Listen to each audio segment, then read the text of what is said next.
Someone stepped forward. It was a man out for a jog around the streets. His name was Ju In-gong. It meant protagonist in Korean. His parents chose it hoping he'd become someone important. He walked into a shop where almost everyone recognized him. Ever since he was young, people teased him because of his name. But he never cared. He didn't want to be the main character of anything anyway. It was a game store. He told the blonde clerk to stop messing with him and asked if the new game was available. The clerk had already saved a copy for him. They were talking about the remake of Night Saga, titled Night Saga, R.E. The story is about humans versus demons. The player can choose between the human hero, Locke, or the demon king's eldest son, Zephyr Ragnaros. The gameplay revolves around adventuring and completing missions. He had beaten the game more than 10 times as a kid, so he knew everything about it. It was also one of the first games released after VR became mainstream. In-gong then arrived home. He immediately took out the game card. He put on his VR headset and inserted the game into the console. He waited for it to load. He planned to relax that day by playing for just 8 hours.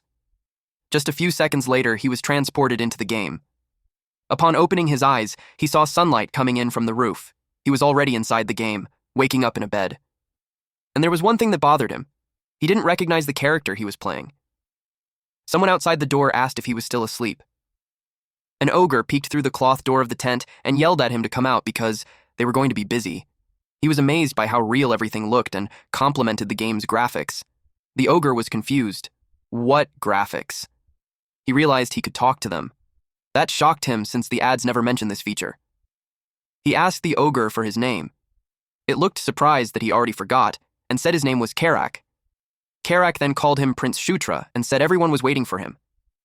In-gong finally remembered who Shutra Ignas was. He was the Demon King's 9th son. He couldn't understand why he was playing as Shutra when there was never an option. He waved his hand to open the status window, and it actually appeared. He assumed he was forced to play as Shutra for the first run. Even normal NPCs had at least 10 points in every stat, yet he only had 5 across the board. That was extremely low for a prince. He decided to check his skills. He had Conquest at level 1 and Protagonist Setting Adjustment at level 1. In-gong started to sweat as he wondered if Protagonist Setting Adjustment meant what he thinks it is. Karak then peeked through the cloth door again and yelled for him to come out. So he did. His jaw immediately dropped. The ogre soldiers were already lined up, waiting for him. He asked Karak why the atmosphere felt so tense, like they were preparing for war. Karak told him to stop talking nonsense and move. They had to wipe out the Scarlet Lightning bastards. That made him pale. He learned that it would be their first battle. He panicked. He hadn't even done a tutorial yet. Because the Scarlet Lightning tribe's orcs had formed a military force for an uprising, he was expected to help resolve it along with the 7th prince and 8th princess. He was confused why they were only bringing 10 people to a war. Karak told him he already explained yesterday and that it was just a patrol. Karak then asked if he ate something weird because he was acting strange. Our MC opened a screen. Just as he expected, there was a mini-map. That made things much easier, so he decided to keep it open at all times. He then noticed a hidden path on the map and assumed it was some kind of event. Karak checked his own map, but said it would take too long if they used that route. He told Karak to follow him since he knew a faster way, so everyone followed. They pushed through shrubs, then climbed a rocky mountain. As expected for a short cut, our MC already looked exhausted, but eventually they reached a door hidden in the forest. It was made of stone with 2 handles. Still catching his breath, he heard Karak ask how he even knew about this place, and followed up with a question if he was a mage, but he just replied, as if. Then the ogre saw his pale face and asked if he's all right. Our MC didn't expect that a level 1 character would be that unfit. He told him to check if the doors would open first, but something made him stop, and it made his body glow. His jaw dropped. Then the system informed him that he had just leveled up. He couldn't believe he leveled up just from walking. Plus, all his stats went up by 2, and he had 2 extra points. That was insane, he uttered. A noise then caught his attention. Karak told him to hurry, so he went over, seeing that they had already opened the door. He had no idea what might be inside, but at least he wasn't going in alone. And more importantly, he had the protagonist's plot armor. The path ahead was dark. Karak guessed the dwarves had dug the cave. In-gong was surprised. He thought they didn't have any. The ogre clarified that they didn't, but they used to exist.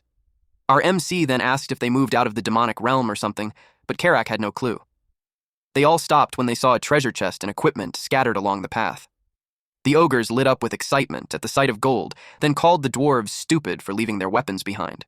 They picked everything up, even if it was heavy. Meanwhile, our MC fell into deep thought. The system told him his level, strength, and magic weren't enough to use any of those items. But Ingong decided to take them anyway. He'll look for a way to store them in his inventory.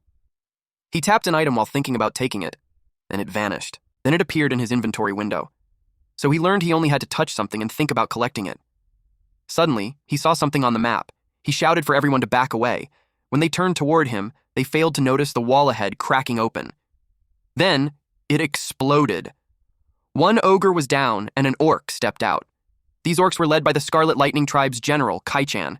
They had been waiting for them to come this way. The orcs immediately charged. The ogres were slaughtered. They fought back as hard as they could. Our MC, however, was frozen on the spot. He wondered what to do and started to consider stealing kills to gain experience.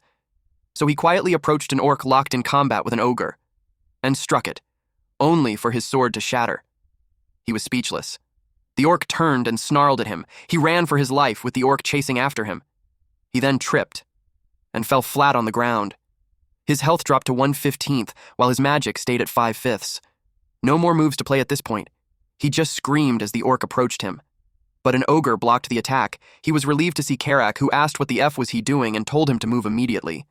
Karak and the orc continued clashing swords. Ingong's hands were still shaking. He then reminded himself that it was only a game. He decided he'd had enough for the day. It was too terrifying. He opened the system panel, which showed his stats. He kept checking. It also showed his skills, or rather, it showed nothing. Then he felt something was wrong. There was no option to end the game. That's when he realized he might actually be trapped. Everyone else was fighting when Kai-chan started moving toward him. Kai-chan lifted several stones into the air and shot them straight at our MC. Ingong, of course, didn't want to die here. But the stones struck him in multiple places. Pain shot through his body. Then an explosion followed. He was barely conscious, gasping for air. Through his blurry vision, he saw Kai-chan approaching. The last thing he saw was Kai-chan's blade coming down on him. His health dropped to 0/15. Shutra's consciousness entered an empty space. He had no idea where that was. The last thing he could remember was being taken down by the orcs. He became horrified when he thought that he died. Suddenly, a golden light appeared. Then someone spoke to him, saying that he was the fated existence of that place. A woman appeared and told him to conquer, enslave, and then rule. He was confused. And then the woman disappeared. Meanwhile, on the battlefield, ogres were being overpowered by the orcs. Kai-chan struts back to the main force. He didn't expect them to come there with such a small number. They were either ignorant or just stupid. He told his army that there was no need to waste time and kill them all. He noticed something that seemed like an awakening. To his surprise, it was Shutra. Shutra's body was exuding a golden light. He was also informed that telekinesis level 1 has been acquired. He had no idea when he had learned it. Something caught his attention. He had a subclass called Knight of Conquest level 1. Kai-chan immediately commanded his army to kill the bastard. Karkan saw the prince, and he ordered everyone to protect the prince. He emphasized that the prince must not be harmed. Shutra watches them fight, and then he checked his screen. He knew that Knight of Conquest wasn't one of the classes available under knights, so he was confused why he had it. He emits powerful energy from his body. It felt familiar to him, like he had known it all along. The spells kept echoing in his head. He looked determined now. He started the incantation by saying, "The power of conquest shall be the power of a king under the king's banner." He struck the ogres with a powerful golden light. Under the king's banner was a level 11 conquest skill that provides buff effects to allies within a designated area. The ogres cheered. They felt the strength overflowing. They got motivated to sweep up all those enemies. They used their fists to fight. They kept going, and had taken down the orcs one after another. Kai-chan was rattled that they suddenly got stronger. He thinks it was absurd. Then he noticed Shutra, and realized that he was the source. He attacked him to make him stop. But Shutra didn't budge from his position. Karak destroyed the incoming stones that were about to hit him. They looked quite pleased with their teamwork. He buffed Karak and made him charge towards Kai-chan. Kai-chan got terrified. He didn't have the chance to evade. Karak beheaded him in one clean cut. The morale of the orc army went down, and they started to run away. The ogres didn't let any single one of them escape. The system notified Shutra that the general's merits were for the king. He also received several notifications that he leveled up. He was so happy. Karak noticed him, and then he wondered what exactly was the strength that he received. It also made him happy. Then he turned his attention to the prince, and he thought that the prince was the cause. They went back to their camp. Shutra was in his tent, and he was stressed out because the log out button wasn't on the menu. He forced himself to calm down. Two possibilities came to his mind. First was that he was trapped inside virtual reality. He thought a critical bug happened in the real world, and if that was the case, it could be fixed once there's an update. The second possibility, although it sounds insane, was that it wasn't a game, but a reality. Just like in novels and comics, he considered the idea of himself entering the world of the game or a world that resembles it. Considering the background that can only be described as real, and NPCs who could converse back and forth, and most importantly, there was no mosaic censorship. He confirmed it when he checked his genitals. All of those reasons led him to think that he's really in another world. He got scared of the idea of dying there, but he didn't want to risk that. He just looked at the bright side that at least he's not an orc or an ogre and he was a prince, born with a golden spoon in his mouth. Karak entered his tent to ask if he had some time. He didn't expect him. Karak requested a sparring match with him, and he asked why. Karak explained that it was because he's going to be his leader, and knowing his swordsmanship level would help them prepare for the future. He asked if that was truly necessary. Karak threw the sword at him, and told him not to worry since he'll hold back as much as he can. Shutra laughed and pointed out that his statement wasn't something to say to a prince. He charged at him and told him to fight seriously. Karak braced for the incoming attack. When the sword hit him, both of them got confused. He stood there while Shutra kept hitting him. He was getting annoyed since he wasn't able to feel anything from the hits, so he struck back, pushing the prince a few steps away. And then Shutra fell. Karak got concerned and asked if he's all right. Shutra told him that he shouldn't hit hard all of a sudden. Suddenly, the system notified Shutra of his acquisition of basic swordsmanship. He wondered when. Then he realized something. It was the same way for telekinesis. He started to think that he acquired skills when he directly experienced attacks with his body. Karak decided to end the match there so they could go eat, but he didn't want it to be over yet. He assumed a combat stance and announced that he's just getting started. Shutra confidently charged ahead. Karak deflected his attack. He also noticed that Shutra's movements had improved. It made him wonder why he was so terrible at the beginning. He doubted that his skill would suddenly get better, though. Shutra stepped back when he attacked. He looked like he's having fun. He asked Karak about his attacks. Then he also asked for his level. The last time Karak checked, it was at 21. After learning that, Shutra checked his own. He was confident that he'd be able to catch up soon enough. The people of that world all have levels. They couldn't check their levels immediately in the status like he could, so they need to use an evaluation spell. In other words, being able to see all the status and reinforce them using extra points would be a great advantage. Our MC continued his attack. Karak was slightly caught off guard. Shutra believed he could become stronger. Not only stronger, but much faster than the others too. The demon arc of the Night Saga follows the story of Zephyr and how he surpasses his siblings to become the Demon King. There were many episodes until the ending, but the most important one is the story of Zephyr and how he surpasses his siblings to become Demon King. The event happened in the year 517. It's when Zephyr kills all of his siblings to achieve his goal. The key word is all, so it means he would also be killed. It was currently in the year 512, so he still had time before that event. He needed to prioritize preventing it, and the best way would be to become stronger than Zephyr. Karak approached him and asked what he's doing there. He looked everywhere for him. Shutra asked why and if something happened. Karak asked if he had forgotten that there's a meeting, and everyone has been waiting inside the tent. Shutra had tea with 2 other people, but he looked uncomfortable. He told them they were early. The 7th prince, Chris Moonlight, asked why he's suddenly polite. He was encouraged to speak comfortably since they're siblings. The 8th princess, Caitlin Moonlight, didn't totally agree since that was their first meeting. But Chris insists that Shutra call them by their names. Those 2 were the children of Elaine Moonlight, the 4th queen and the queen of the lycanthropes. They were a real pain in the ass in the game too. However, a year before the day of the massacre, those 2 died at the hands of Zephyr and the Demon King's other children. The reason for that being the secret of Caitlin Moonlight's birth. She's a bastard daughter. She asked Shutra why he fought those guys without following their plans. She told him before to only go on patrol.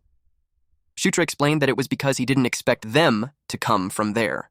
Caitlin decided to take a look at him. She asked if he was hurt anywhere. Then she told him that he had to be careful since he was the weakest of them. Shutra was confused why she's worried about him. He wondered since when did the Demon King's children become that close. Chris added that he was in for some real scolding if he does something dangerous again. He couldn't believe that they were actually kind. He thought of something.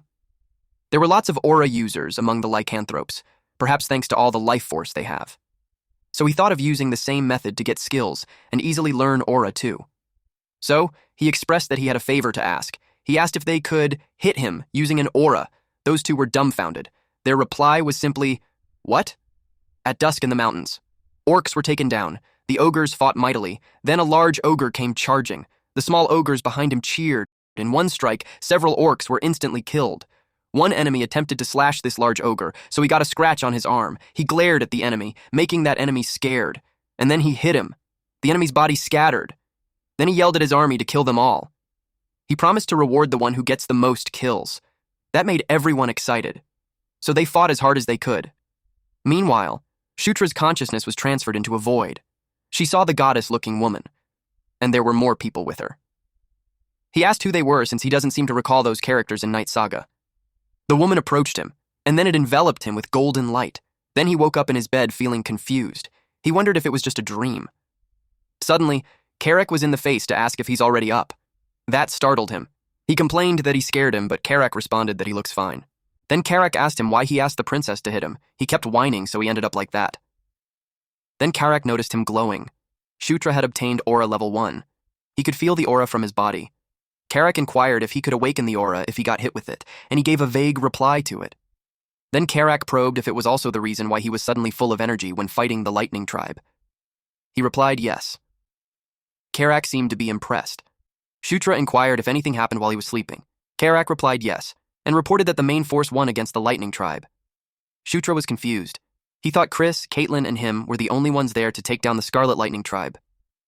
Karak replied there's no way it would happen because the tribe was big. It led Shutra to ask who was in charge. He revealed it was General Bandal. That surprised Shutra.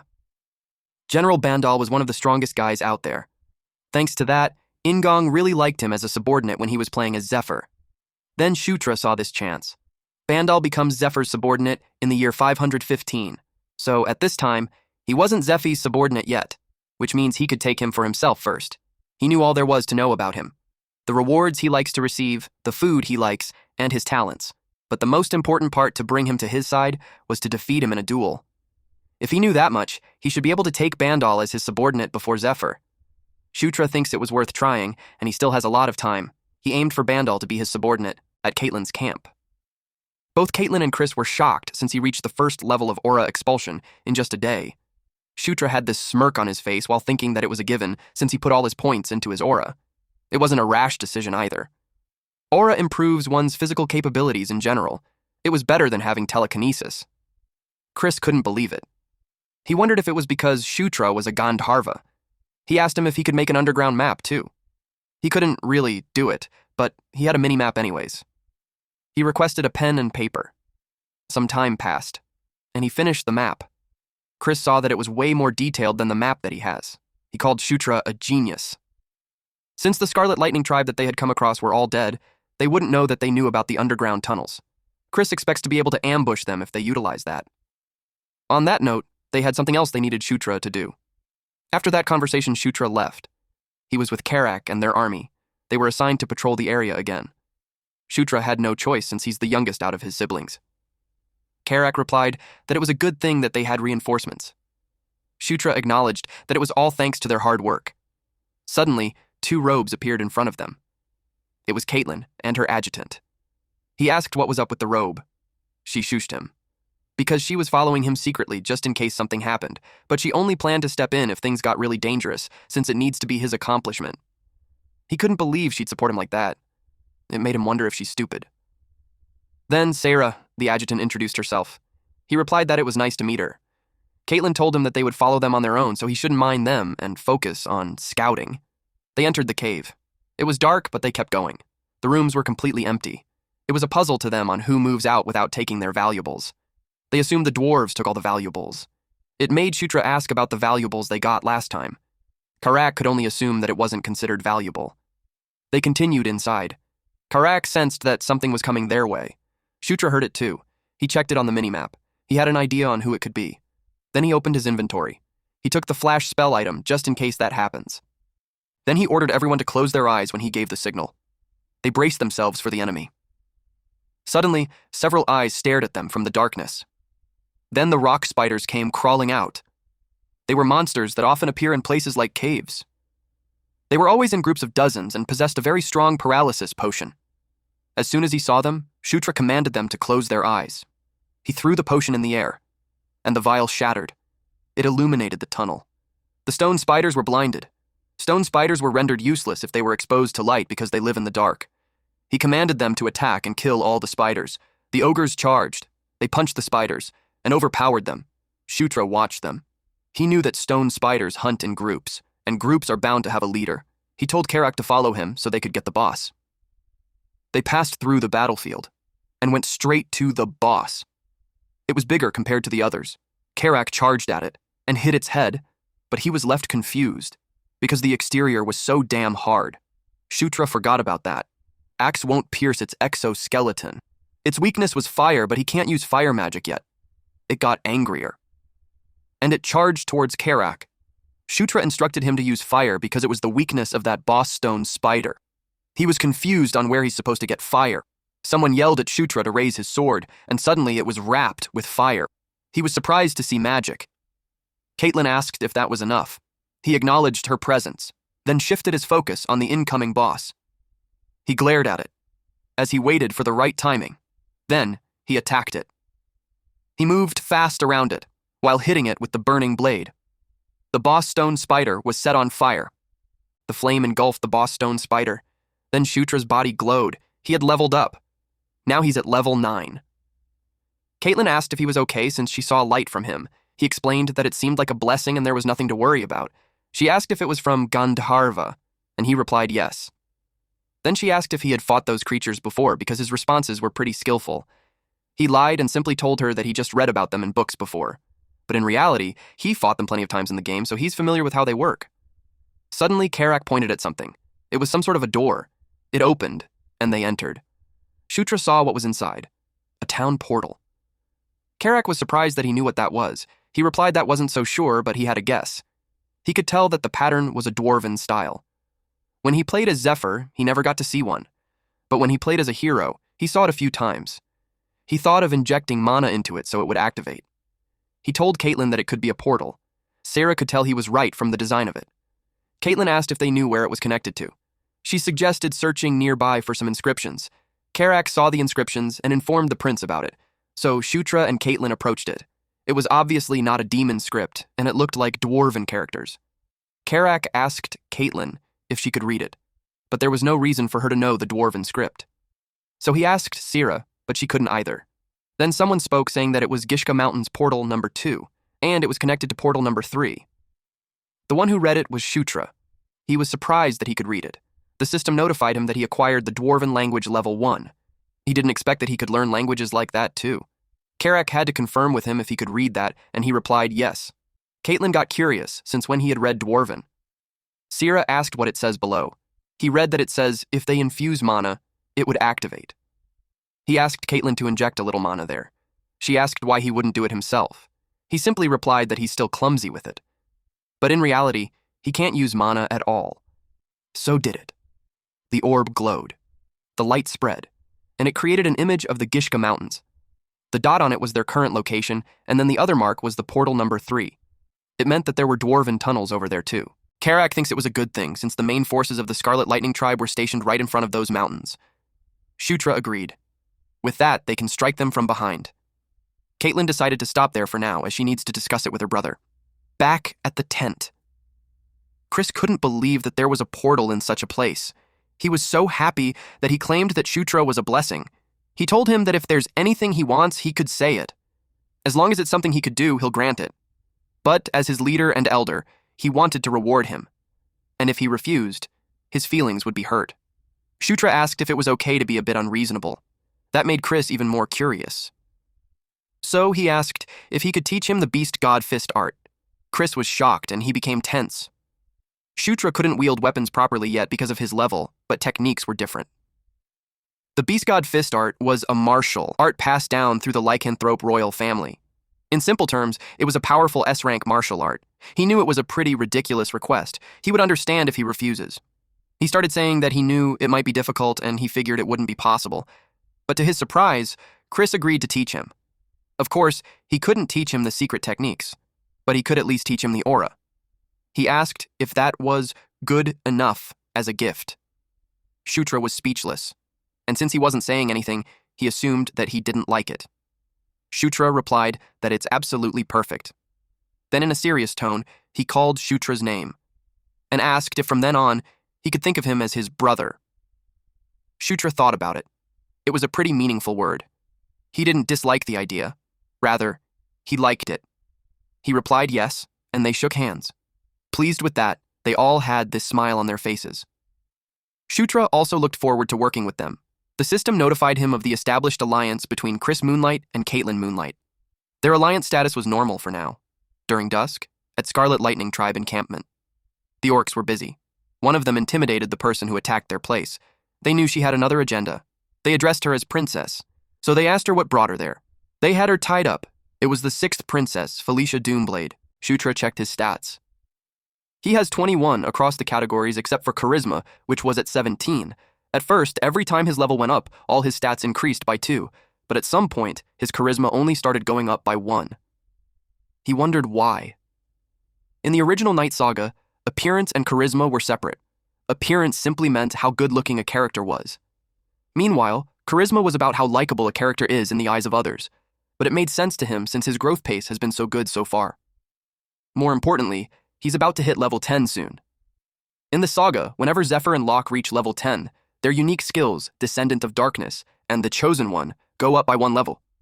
So, he expects that once he hits level 10, at least one of his skills will rise.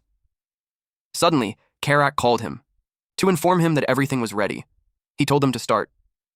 Karak noticed that he was cheerful that day, so he was asked if something good happened. He simply replied, no.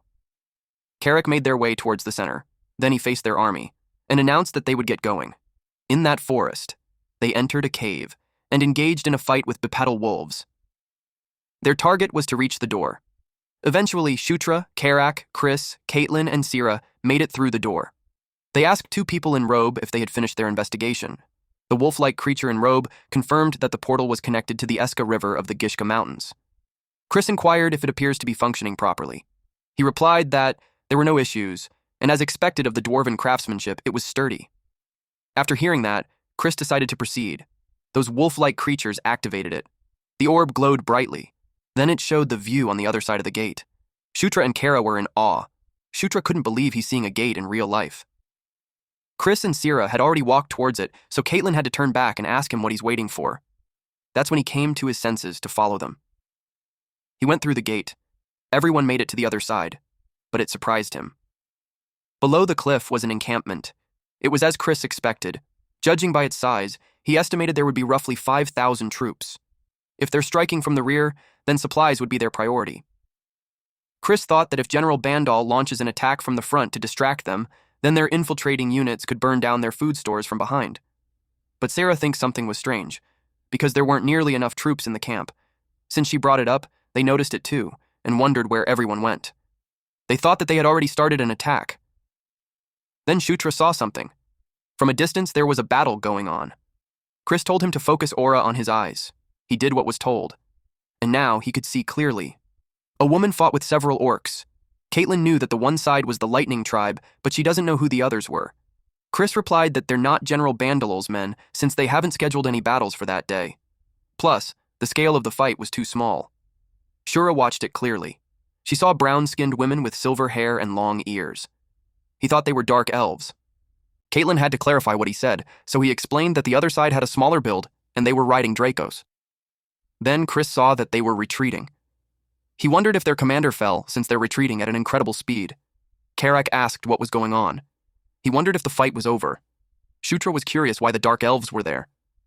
At sunset, they went back to their camp, and they talked to General Bandal through a screen. He had heard that they found the dwarves' portal. He had high expectations from Chris. He asked how they knew that a portal would be there. Chris replied that he wasn't the one who found it, and clarified that it was the 9th prince, Shutra. Shutra responded that he was just lucky. Deep inside, Shutra felt good to have seen General Bandal again. General Bandal told him that it's time that he's finally rewarded properly at the Demon King's castle. But before that, Chris asked if he knew anything about the small skirmish in front of the Lightning Tribe's camp. He replied that it was likely the Dark Elves. It seemed like they joined the battle on their own accord. Chris probed as to why they would do that. He wanted to know if they were not reinforcements from the Demon King's castle. General Bandal wasn't really sure, aside from the fact that they planned to scout before joining, but things went wrong. Then he brought up that they had a bigger issue. The leader of the Dark Elves' independent unit was captured by the Scarlet Lightning Tribe. Chris asked if the skirmish was because of that. Shutra asked who was the commander of that independent unit. General Bandal replied that it's someone he knew well, and revealed that it was the 6th princess, Felicia Doomblade, their sister. They were surprised to hear that. The 6th princess, Felicia Doomblade. She was the daughter of Sylvia Doomblade, the 3rd queen and princess of the Dark Elves, and the twin sister of the 5th prince, Sylvan Doomblade. In the game, Felicia and Sylvian both belonged to the faction of the 4th princess, Anastasia Necreon. That's why Shutra's impression of her was always as an enemy. He wondered why Felicia was showing up there. One of his theories was that she's interfering in order to claim merit. Chris asked if those Scarlet Lightning bastards even realized that the Dark Elf was Felicia. General Bandal replied that they haven't been able to confirm that yet. Chris asked what they plan to do from there. General Bandal replied that if they could save her, then they'll do that.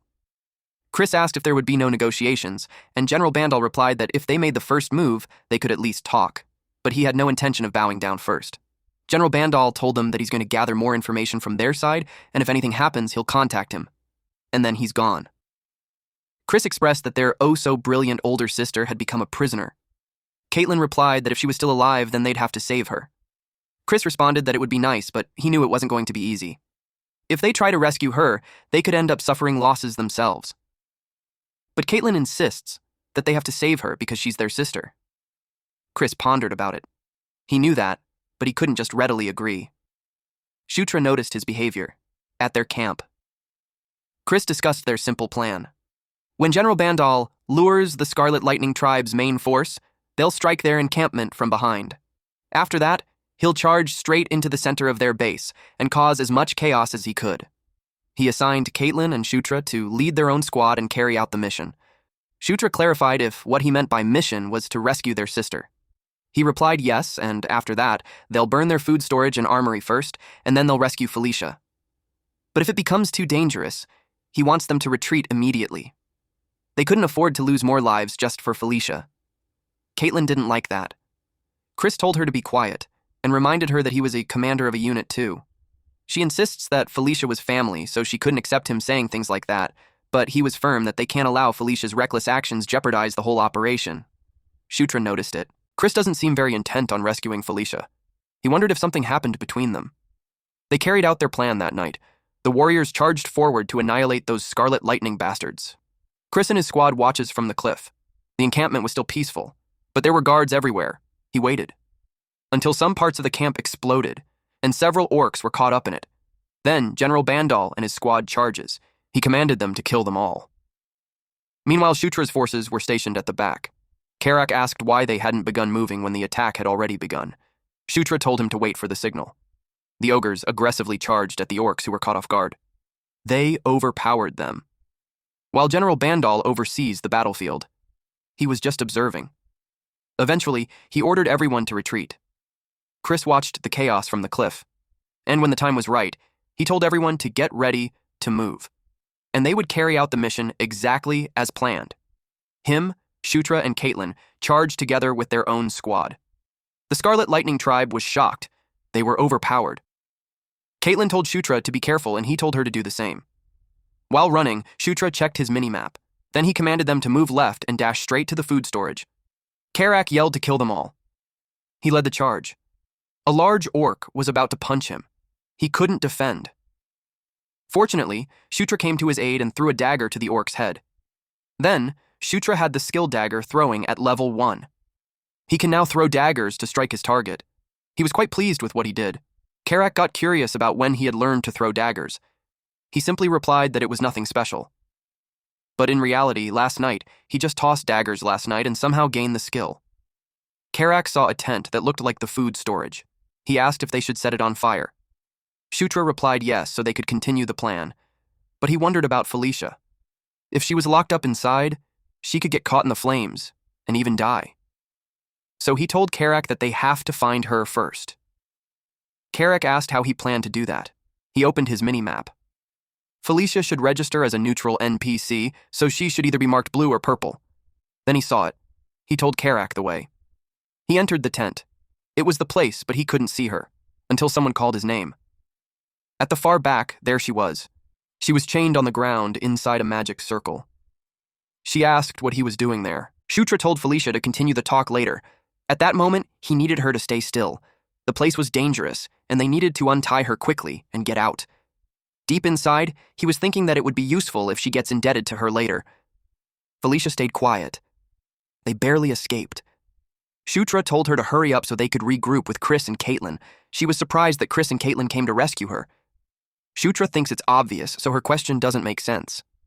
So he asked if they weren't supposed to come to rescue her. Since Shutra was removed from the power struggle, he might not have done something, and Felicia was about to reveal it to him, but Karak informed them that the enemy had come swarming in. He quickly led Felicia.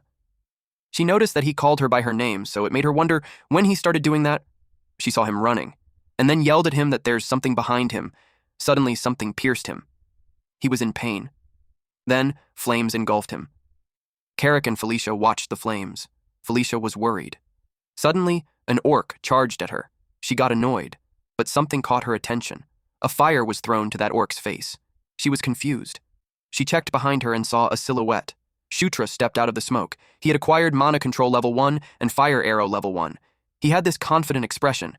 As he fired flaming arrows to the enemies, he went into a frenzy and shot every enemy around them. Those orcs burned. He was enjoying his use of magic. Even though it's only at level 1, he finds it incredible. Then he noticed something behind him. There was ice.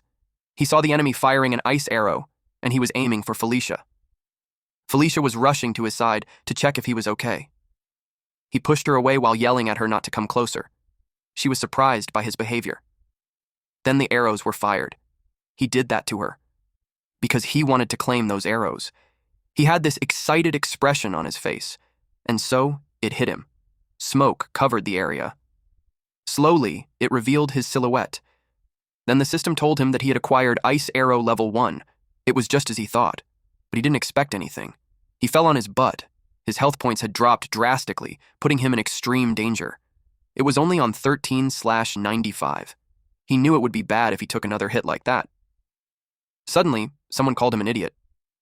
It was Felicia. She questioned him on who asked him to save her, but she had this flushed cheeks, and then she scolded him. Among the siblings, he's the weakest, so it should be him who needs the saving. He realized that she must have misunderstood. Then he was surprised at what he saw. The enemy at the tower was down. She asked him when he learned magic. He couldn't believe that she just took down that mage. He realized that she misunderstood, thinking that he was trying to save her. She pulled out the ice on his chest, and it made him scream loudly. Then, a green glow showed up. She healed him. He watches his wound as she does so. The hole in his chest was closing. With that, he had acquired Heal Level 1. Also, his wound was instantly healed. As expected of the genius mage, Felicia Doomblade. She asked how he was feeling and if he could stand up. He replied that thanks to her, his blood had been replenished. It confused her, so she asked what blood. They were interrupted when they heard when they heard a loud noise. A large ogre came charging. Felicia asked what that was. He replied that it was a blood ogre, one of the mutated species of ogres. She asked if it meant that they had to get through that thing to escape. And he replied yes. It approached them and screamed at them, which made them run away. Shutra had no idea how they would even fight that. The blood ogre attacked them. Shutra couldn't believe how fast it was despite its massive size. Felicia told him to buy some time and she'd blow it away with magic. He had no idea how he'll do something like that. Suddenly, the ground exploded. He had no choice but to agree to aggro it while she prepared some magic. She had no idea what aggro meant. Then he called for Karak. Karak responded, so he told him that they're going to do it like last time, so he wants him to get ready. He opened his inventory. He hoped to use the dwarven dagger. So he took it out, and then he pierced the ground with it.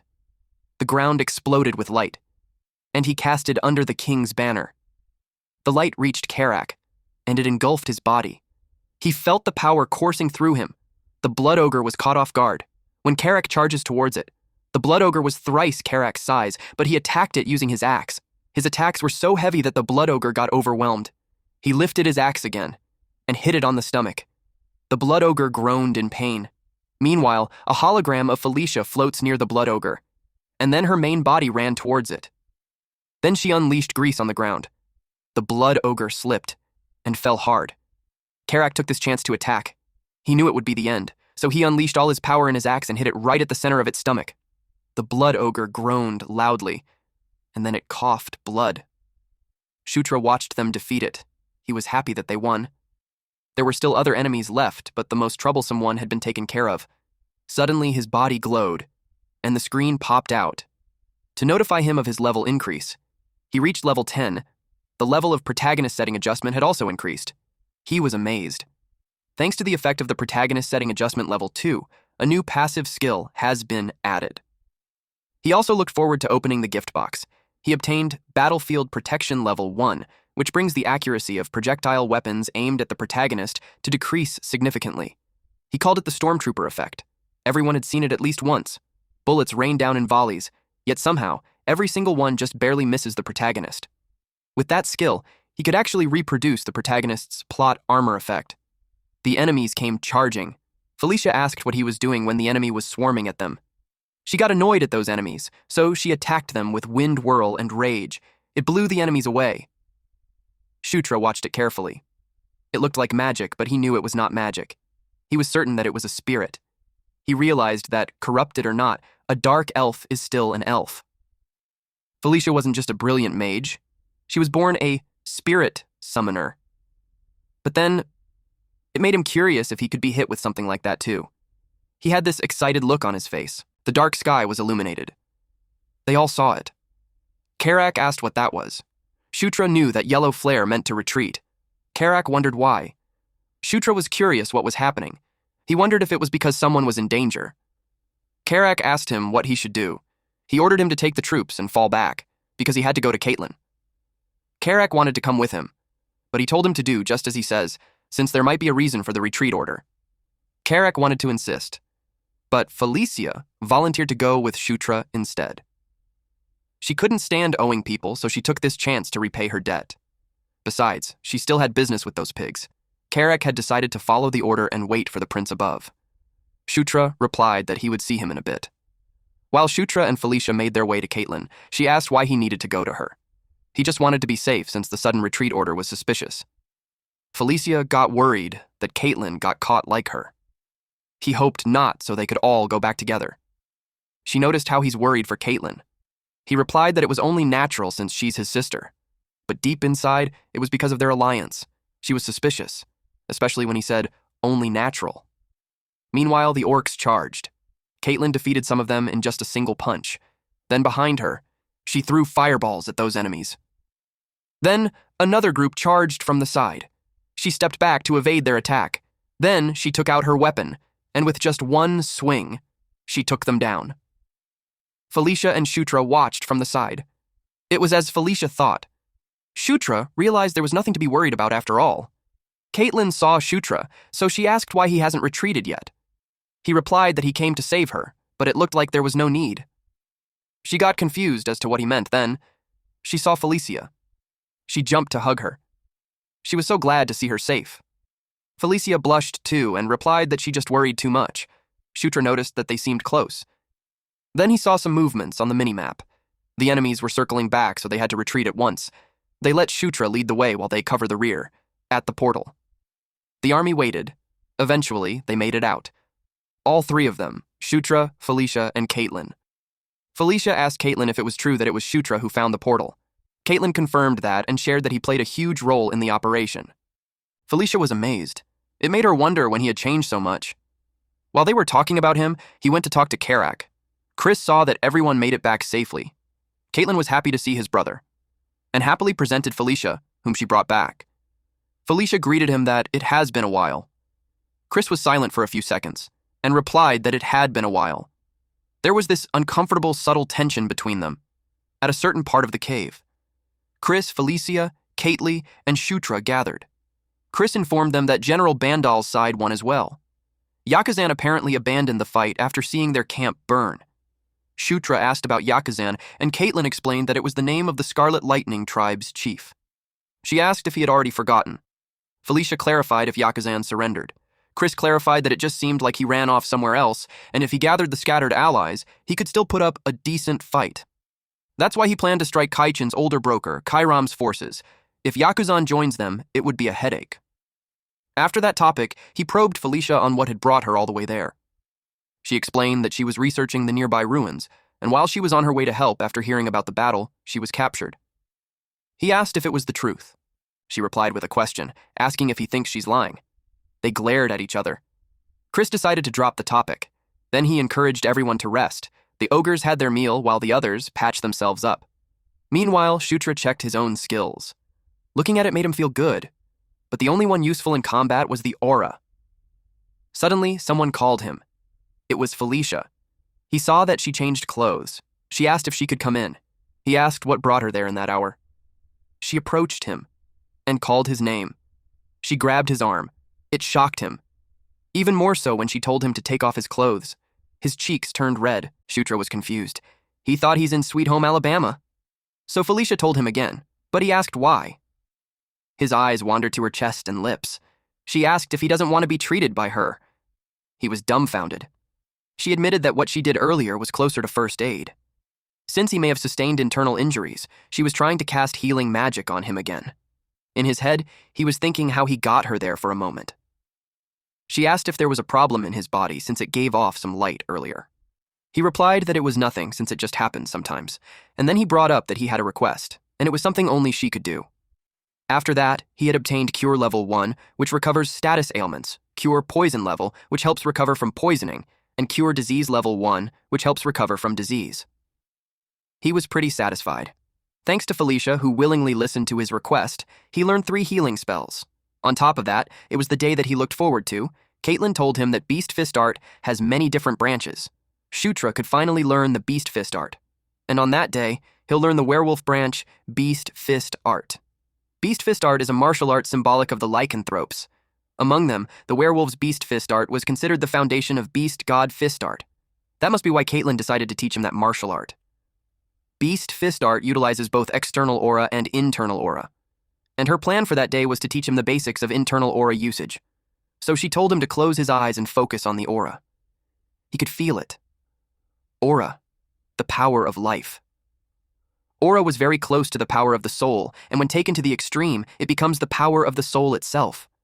The bright light blinded him. Eventually, he was notified that he acquired the passive skill called Protagonist's Physique Level 1. He didn't expect that. Protagonist's Physique Level 1 greatly boosts training efficiency for physically learned skills. When the skill levels up, traits for that level are unlocked. It was another broken skill. He has the Protagonist's Physique Level 1, which greatly increases efficiency and training skills that were mastered physically. Then he also has the Extreme Demon's Body, Level 1, which slightly increases efficiency in magic training. And lastly, the Hero's Blood Level 1, which slightly increases efficiency in divine power training. It doesn't fall short of Zephyr or Locke's passive skills at all, and the fact that special traits unlock by level means that the system adds entirely new functions as the level rises. It made him grin. He realized that it is what it means to be the protagonist. He was thrilled. Caitlin scolded him for being distracted. She told him to concentrate. For that, he apologized. It was about time they properly began learning the Beast Fist Art. Eventually, he acquired the Beast Fist Art Level 1. He was impressive. He performed the basic movements of the Beast First Art so quickly and accurately. Even when bare-handed, he feels like he's wielding deadly weapons. She planned to teach him the next technique when suddenly a wolf called out to her and reported that something terrible had happened. Chris announced that Kairam's unit had vanished. They were all surprised. It seemed like Kairam had caught wind of their plan. Caitlin asked what they're going to do. According to General Bandal's intelligence, Yakuzan and Kairam were expected to rendezvous in the area marked in their map. Considering the terrain and location, the probability was quite high. Shutra could sense that they had to gamble. Chris announced that from then on, they would be joining General Bandal's forces. Along with the main army, they would enter a full-scale battle against the Scarlet Lightning Tribe. Meanwhile, at the Scarlet Lightning Tribe's Subjugation Army main base, General Bandal welcomed Prince Chris. Chris greeted him back and noticed that he hadn't changed a bit. Bandal greeted the princess too, since it has been a while since they last met. Felicia asked how his subordinates were, and replied that they were all doing fine. Shutra watched Bandal with a smile on his face.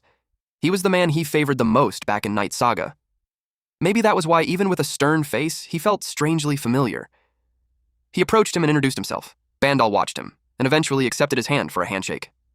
Meanwhile, in another realm, the goddess that Shutra met before had appeared, and so was another woman in armor. She had curly golden hair. Her eyes were blue, and she wore a mask on her nose and mouth, and the armor covered her entire body while flames swirled around her. They looked at each other, and they looked at Shutra, who was in front of them. Shutra was overwhelmed. He thought of conquest and war, and then he woke up. He sat on his bed, puzzled about his dream.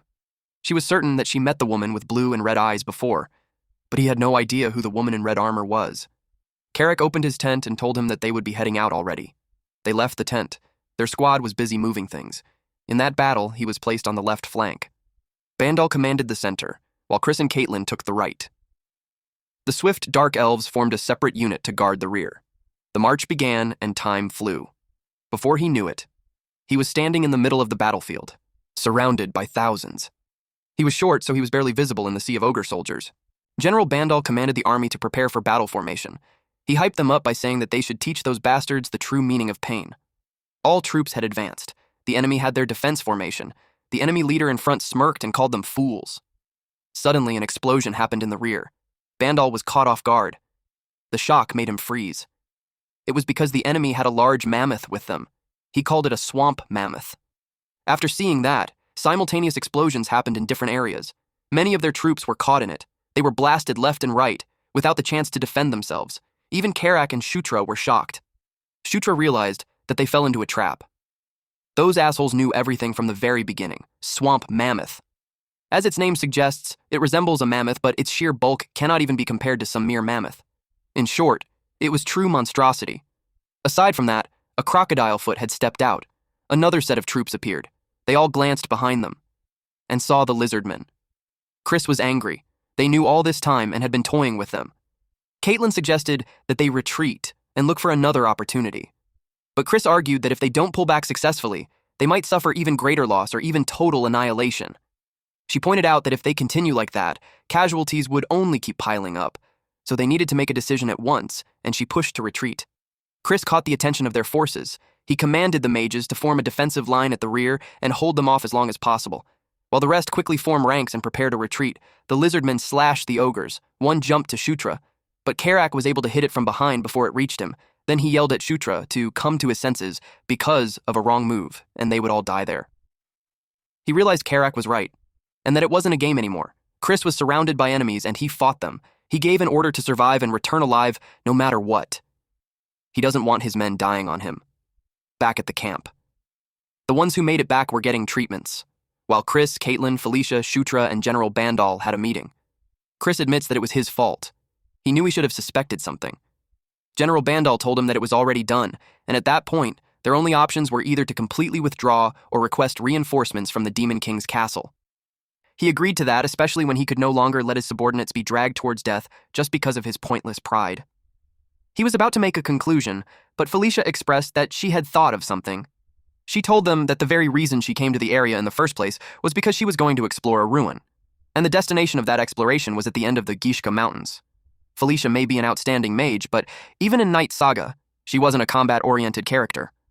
Her character traits were focused on research and ruin investigation.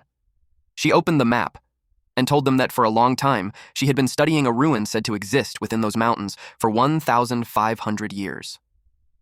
It was called Enkidu, the Earth Dragon's lair. Enkidu, a dragon born from magma, employed numerous treasure guardians to protect his lair and his hoard. Among those guardians were the dwarves who once lived in the Gishka Mountains. Enkidu bestowed weapons upon them in order to protect the lair. It was the anvil that gives birth to thunder. It was a relic that not only allows one to be able to control the chimeras created to serve as treasure guardians, but it also allows them to cast army-scale magic. With great emphasis, she slammed the table, and she told them that if they want to win, their only option is to find that. She revealed that it was the reason why she came there in the first place. General Bandal asked if she knew the exact location of the anvil. She replied no, and it was the extent of what she knew. Chris commented that in the end, it wasn't helpful information. They don't know when the enemy might attack again, so he couldn't risk everyone's lives on a foolish treasure hunt. The way he said it made her angry.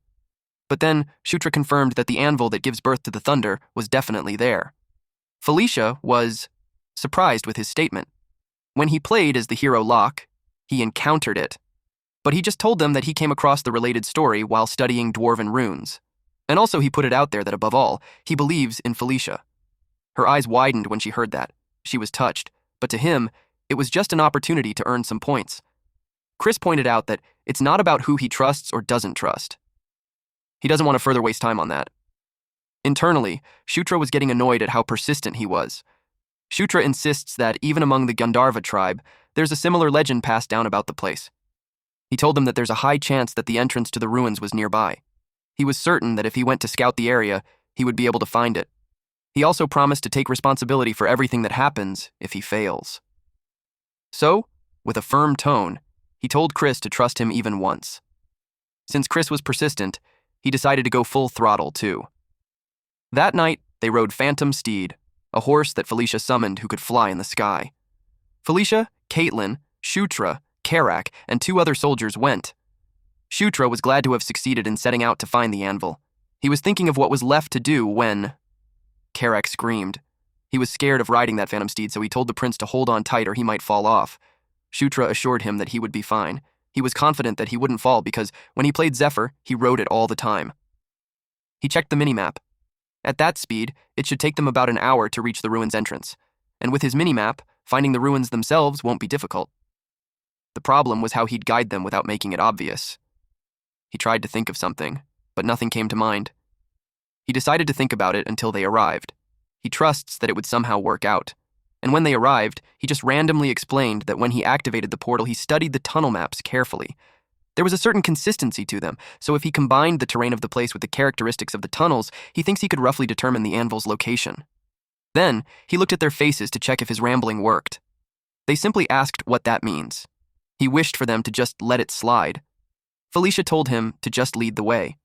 She told him that she understood all that, so he could just take the lead. He didn't expect that his bluff would actually be convincing. He led the way.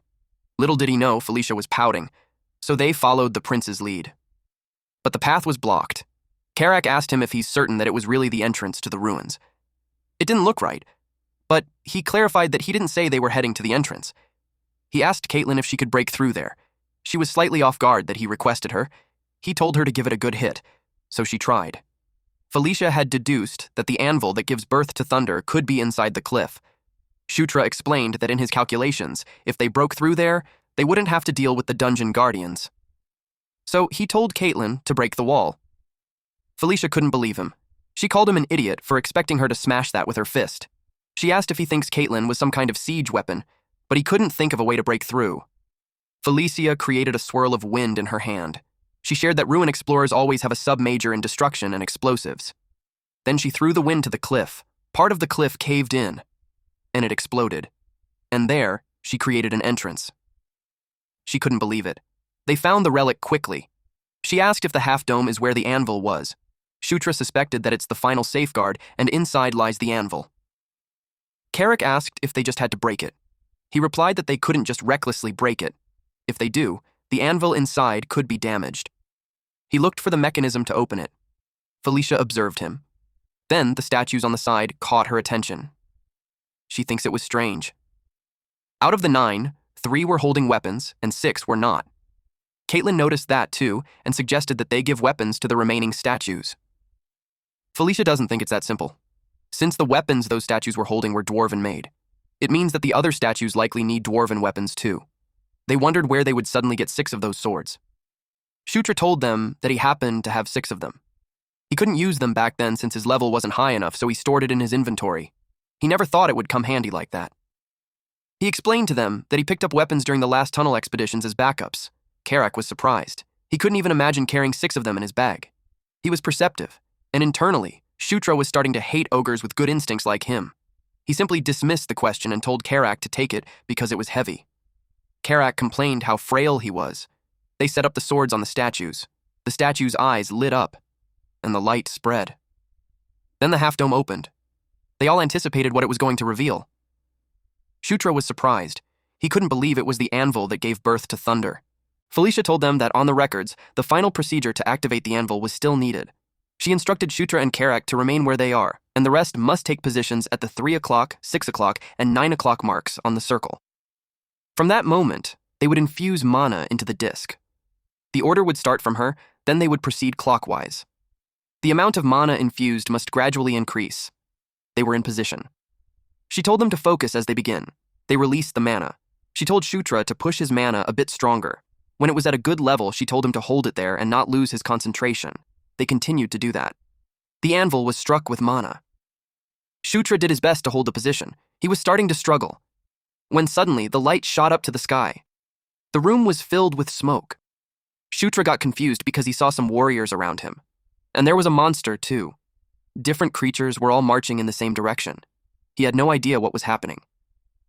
Suddenly, someone spoke. "My vassals, heed my words." Shutra heard the voice and looked at the sky. A shadow loomed over him. It was a large flying creature. This creature ordered everyone to protect the sacred nest of the great Enkidu. They were to become the gatekeeper who stands between the demon realm and human realm. After that, Shutra was back. He was gasping for air. He was certain that what he saw was a black dragon. So, it was a black dragon. He suspected it to be the earth dragon, Enkidu. Felicia asked him if he saw it too. She also didn't look well. She talked about a massive black dragon with its body flowing with molten lava. Karak shared that he saw it too. He asked if they saw the same vision. Felicia suspected that, but she wasn't sure what it meant yet. She looked at the anvil and spoke that using the anvil would reveal the truth. She thought about it. Then she touched the anvil. Suddenly, a strong purple light came out from it. She struggled as black mist swirls around her hand. It was getting tough. Shutra approached her. He wanted to stop her. He was surprised. Suddenly, Felicia screamed loudly. Caitlin and Karak got worried for them. Shutra screamed loudly. He was told to conquer the Earth Dragon and Kidnu's mana. Trial was cast upon those who were not granted any permission. To conquer was to dominate. Caitlin and Karak just stood there. They saw how the Shutra's body emitted the light, and he was holding a black hammer, but it looked like he wasn't himself. His right eye was black. Meanwhile, at the temporary camp, an enemy spied on them from the edge of the cliff. The camp was stationed between two cliffs. The enemy thought of them as fools for hiding there and thinking that they wouldn't be able to find them. This orc asked what they should do. He was waiting for the order of Lord Yakazan. Yakazan checked his army and told them to prepare themselves because they would clean up the stragglers at the temporary camp. The ogres noticed a bright light on the sky even if it was nighttime. Apparently, they were being rained with fireballs. Those fireballs hit the camp directly. Many were instantly killed or injured. Then the enemy, along with their swamp mammoth, charges in. They were ready to crush them. Chris and everyone were caught off guard. He got angry and worried. It was such bad timing since neither Caitlin nor Felicia were there. They would be annihilated at that rate. Successive explosions happened, while Yakazan watched from the edge of the cliff. He laughed at those demons for rushing in without knowing their place, and they got what they deserved. He told his army to finish them all. Suddenly, a mage couldn't move his hand. The swamp mammoth glowed, and its eyes changed, and it attacked their allies. Yakazan saw it. He asked what was going on and why they were being attacked by their own swamp mammoth. Chris saw it from afar. He was dumbfounded. It was because of some black hammer. He couldn't believe they found the anvil. Earlier, Shutra held the anvil. He was confused at first, so he asked what it was. Felicia answered that it was the thunderhammer, the pair to the anvil. And it looked like Enkidu had chosen him. She didn't look well, and the elf with her helped her up. Shutra couldn't believe it. Then Felicia urged him to use it. He looked at the thunderhammer. Enkidu's mana had shown him how to wield it. He remembered him saying to conquer, subjugate, and enforce obedience. It was the method of using the anvil that gives birth to thunder. He raised the thunderhammer. He chose to dominate the swamp mammoth first. Purple light shot up from the anvil, and the swamp mammoth had been covered with it, and they went on a rampage. The orcs couldn't understand why they were suddenly attacked. Aside from that, they were surrounded. Bandal had attacked them all. Seeing how the swamp mammoth was attacking the Scarlet Lightning tribe, he suspects that the prince and princess pulled it off. So he told his army that it was the time to kill them all and not let anyone escape. They charged at them. The enemy tried to fight back. Yakazan watched it all happen. He asked why the swamp mammoth was acting like that. His adjutant had no idea. He was puzzled on who could be controlling such overwhelming mana. He suggested retreating and waiting for another chance. But Yakuzan didn't like that. Unexpectedly, an explosion happened behind them. It was Chris. He told Yakuzan that it was the end for him. If he surrenders, he'd make his death less painful. Yakuzan cursed at him and attacked him. Chris' brows furrowed. Then he used the beast god fist art.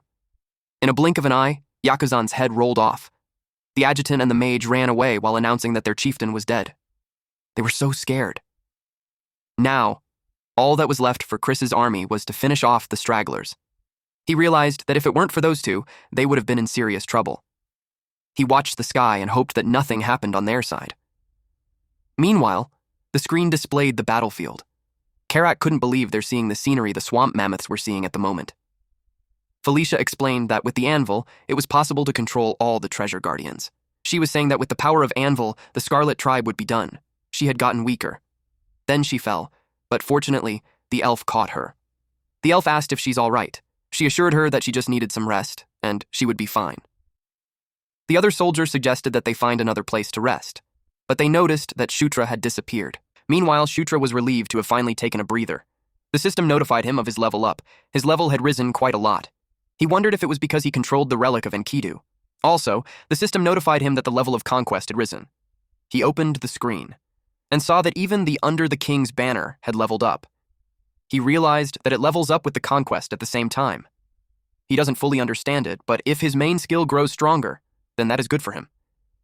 He also wondered what kind of skill was King's Knight. Judging by the name, it sounds like a summoning type. Suddenly, someone called out to him. It was Caitlin. He remembered that he left without saying goodbye. He was about to apologize, but she hit him on the head. She scolded him for disappearing like that. He apologized. She let it go since he was safe, but they had to hurry back. It seemed like they would have to camp out for the night. He thought they were going straight back to the temporary camp. She replied that it was the original plan, but a problem came up. He got curious about what it was.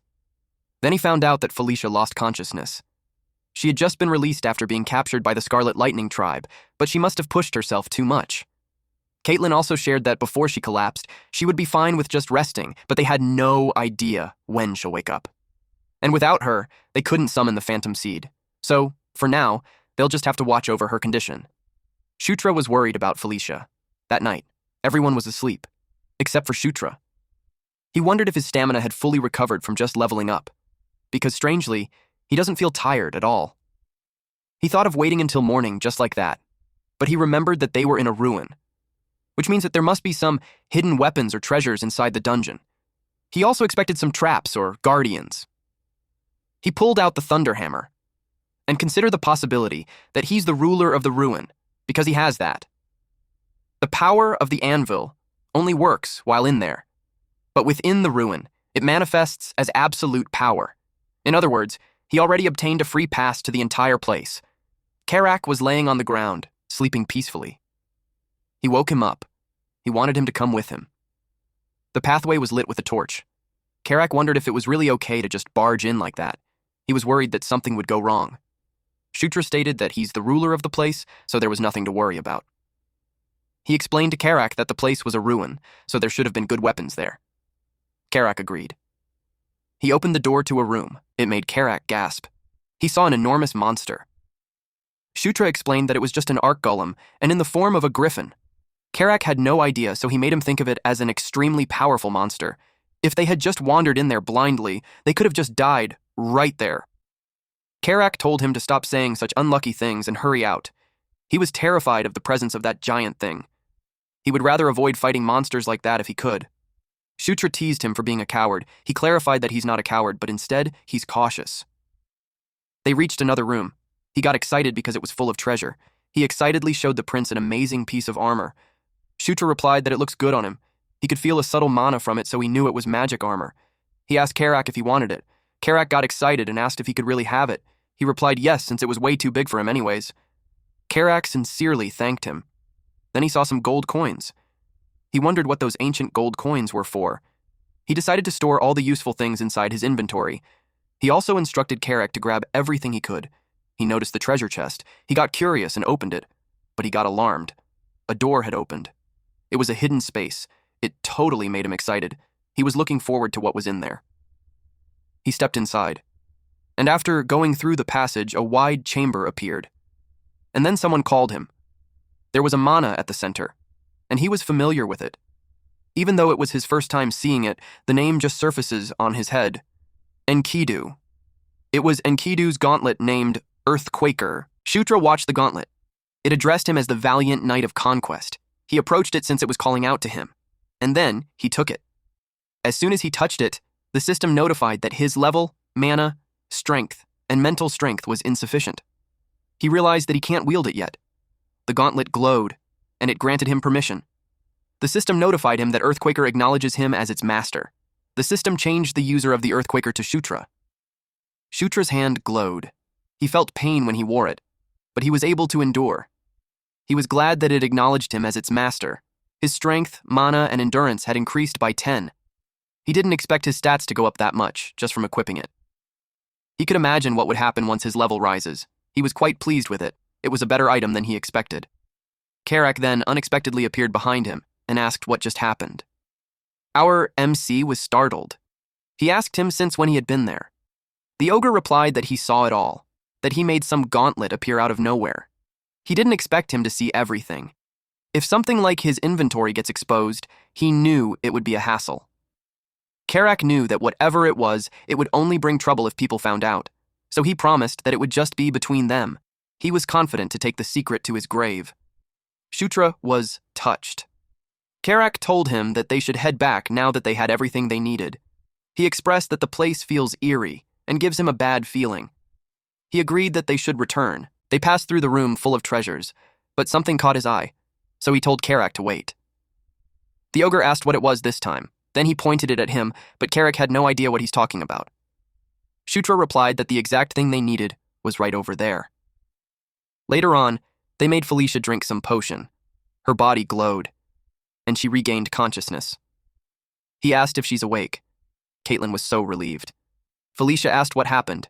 She explained that Shutra brought back a mana recovery potion. She asked where it came from. So Shutra asked them if they had forgotten where they were. She knew they were in the ruins, and he reminded them that he's the ruler of the ruins. He encouraged her to rest, and once she woke up, her mana would be fully restored properly. Felicia thanked him. It seemed like he didn't hear her properly, so she said it again. But she looked embarrassed. At sunrise, Bandal exclaimed that they were finally back. He was happy to see them. He knew from the start that they would succeed. He acknowledged everyone's great work. Chris cleared his throat. Shutra noticed him. He started to say something. With flushed cheeks, he told Felicia that she had done an impressive job. Felicia arrogantly replied that it was nothing much. Shutra saw their heartwarming interaction and had this smirk on his face. Chris told them to get some rest while they handled the cleanup. Shutra was surprised to learn that it was not over yet. He explained that the remnants of the Scarlet Lightning tribe still remain. It would be completely settled within half a month at most. To Shutra, it means that they would get vacation for half a month. But Caitlin responded, "Vacation my ass." She whispered to him, and it made him blush. With flushed cheeks, she told him that he still has something to do with her. It was a bright, sunny day, and Shutra was getting hit by Caitlin's fist. She reminded him that if he doesn't pull himself together, he'll suffer. So he should hurry up and get up, but at that point, he could barely move from the pain.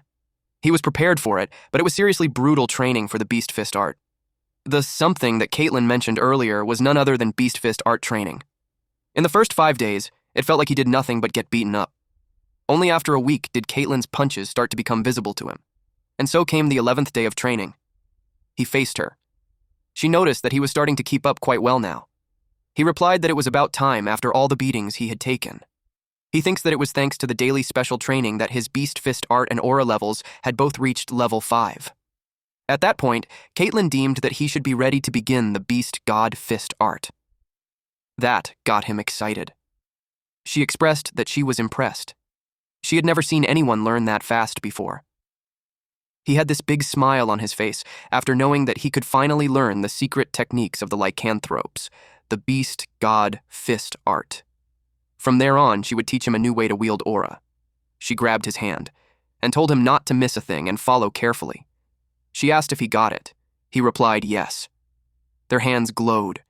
and instantly that blue light engulfed him. He could feel Caitlyn's aura. It was guiding him. It was similar to Beast Fist art, but also different. He could feel the depth of aura more and more. Aura, the force of life itself. When pushed to the extreme, it becomes akin to the power of the soul. While his consciousness drifted, he thought about conquest, which was to conquer and force obedience, a ferocious domineering power. It was like he's underwater. He wondered if that was the true aura. The light engulfing them intensified. Then the system informed him that the level of Beast Fist art and aura had increased. She was amazed. He was able to do it. The aura covered his hands, and the system notified him that he acquired Beast God Fist art level 1. He thought about the Beast God Fist art and Earthquaker. He dispersed the aura from his hand, and the impact created a gush of wind and made a dent on the ground. His level had increased to level 14. He claimed that it was the time it truly began. He didn't notice that someone was spying on them.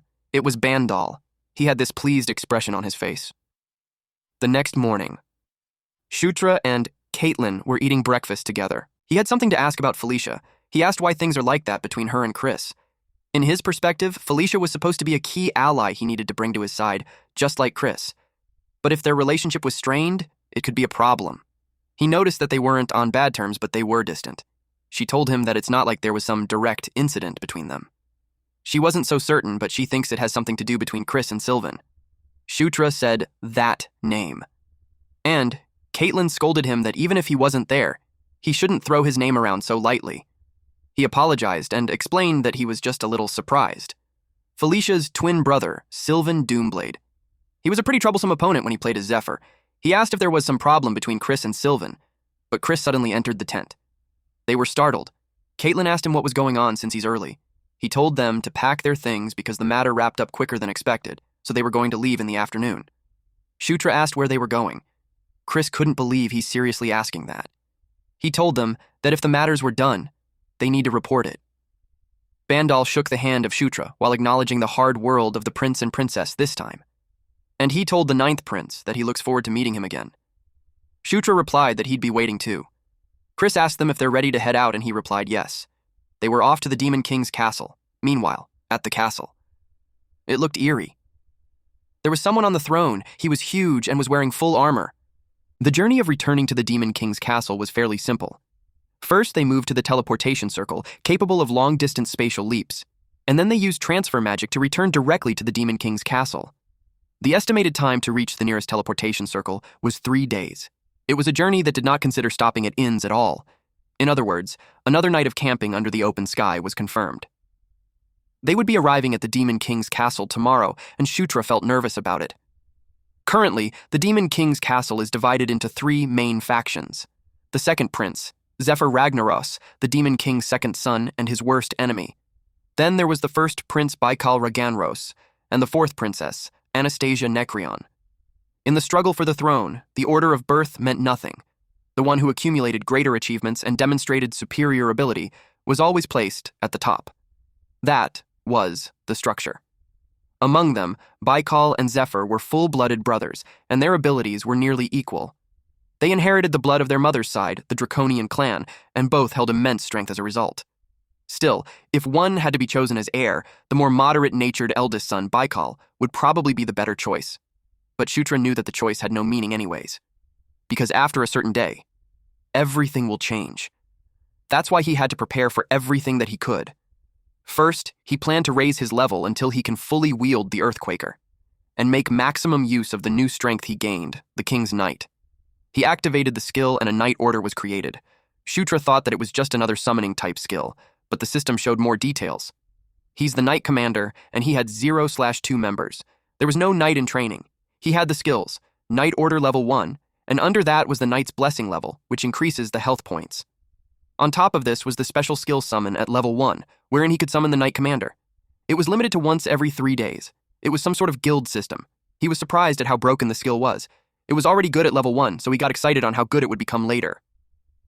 Karak finally found him. He scolded him for still being up instead of sleeping again. He nagged at him to sleep early if he wanted to leave early in the morning. Karak wanted him to hurry up and come. He responded that he came at the perfect time. He invited him to try out an experiment with him. Karak was startled. He asked what it was. Under the moonlight, he called him Mighty Ogre Warrior Karak. He held his sword, and then appointed Karak as his knight. Karak noticed his body glowed, and he felt strange. He felt that his loyalty towards him had risen. Karak, at level 24, became a knight commander and a rank 1 soldier. Shutra's experiment worked, and he was so happy. Karak couldn't understand why he's overflowing with strength, but he was pleased. Shutra asked him if he wanted to become the strongest ogre in the world. Out of excitement, Shutra mumbled on how he's going to raise him into the mightiest ogre emperor in Night Saga. Karak looked at him with suspicious eyes and asked if he's feeling unwell or something. The next day, at a tower, Chris and the rest approached the teleportation device. He asked if they're ready. Shutra replied yes. They stepped inside the magic circle, and instantly they were teleported. The light shot up to the sky, and when they reached the other side, Shutra felt like he was falling. He got scared. He was falling head first. But to this surprise, they arrived just fine.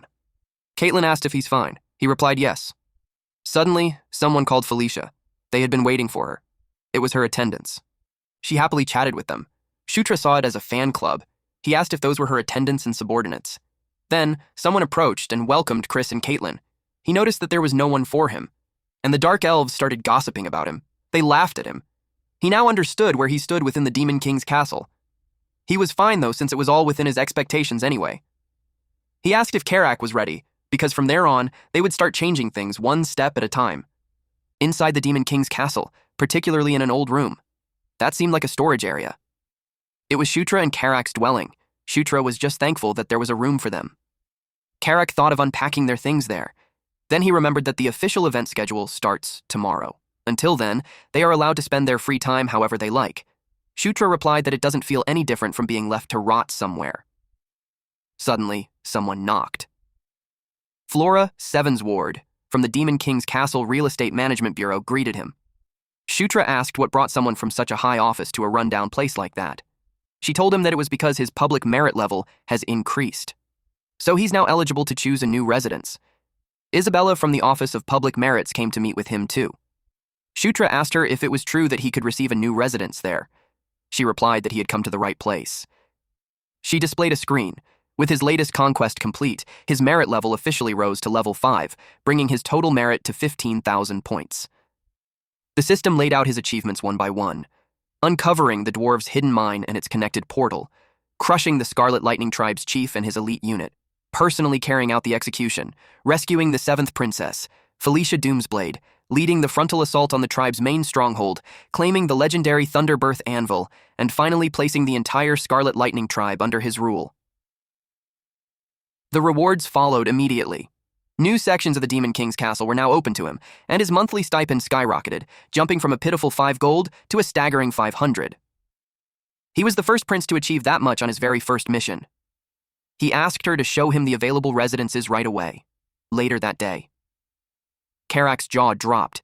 He couldn't believe Shutra's new residence. Flora told them that they came earlier than expected. She told Shutra that it was an honor to serve him starting that day. Flora could be used as a butler and headmaid. She is a follower of Camilla, goddess of dreams and shadows. Karak was confused because earlier she said she was from the real estate bureau. Shutra replied that he hired her using her merit points. It's something like a currency earned through accumulated achievements. He didn't explain further since there was no need for Karak to learn all the details. Karak commented that he had started talking nonsense lately. The next day, they were dressed up. Karak told Shutra that he kept getting the feeling of needing to pee. He wondered if it was just his nerves. It was gross, so Shutra told him to just go already. He also made him nervous by saying that. Someone arrived and told them that they look amazing. Felicia was the one who picked their outfits. Caitlin responded that she's the best. She replied that all her efforts paid off. Caitlin told Shutra that he looked good. He got embarrassed, but he thanked them and told them that they look amazing too. It made those girls blush. Chris also arrived. He realized it was Shutra's first audience ceremony.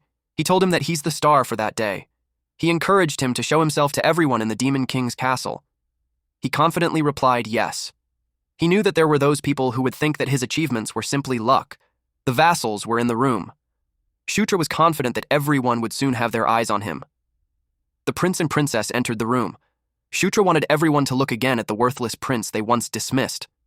They knelt in front of the Demon King who was sitting on the throne. Chris introduced himself and announced that he stood before the great ruler of the demon realm. Demon King Mitra watched them. He had golden eyes, brown hair, and beard.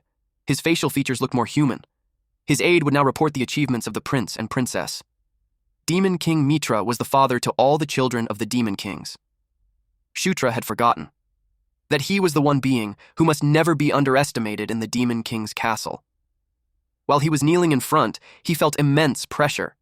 Just standing before him was making his entire body crumble apart. The goddess reminded him to conquer. His heart glowed in a golden, warm light. She told him that he's also a king, and she encouraged him to overcome the gaze, that suffocating pressure, and subdue it under his will. The golden light spread.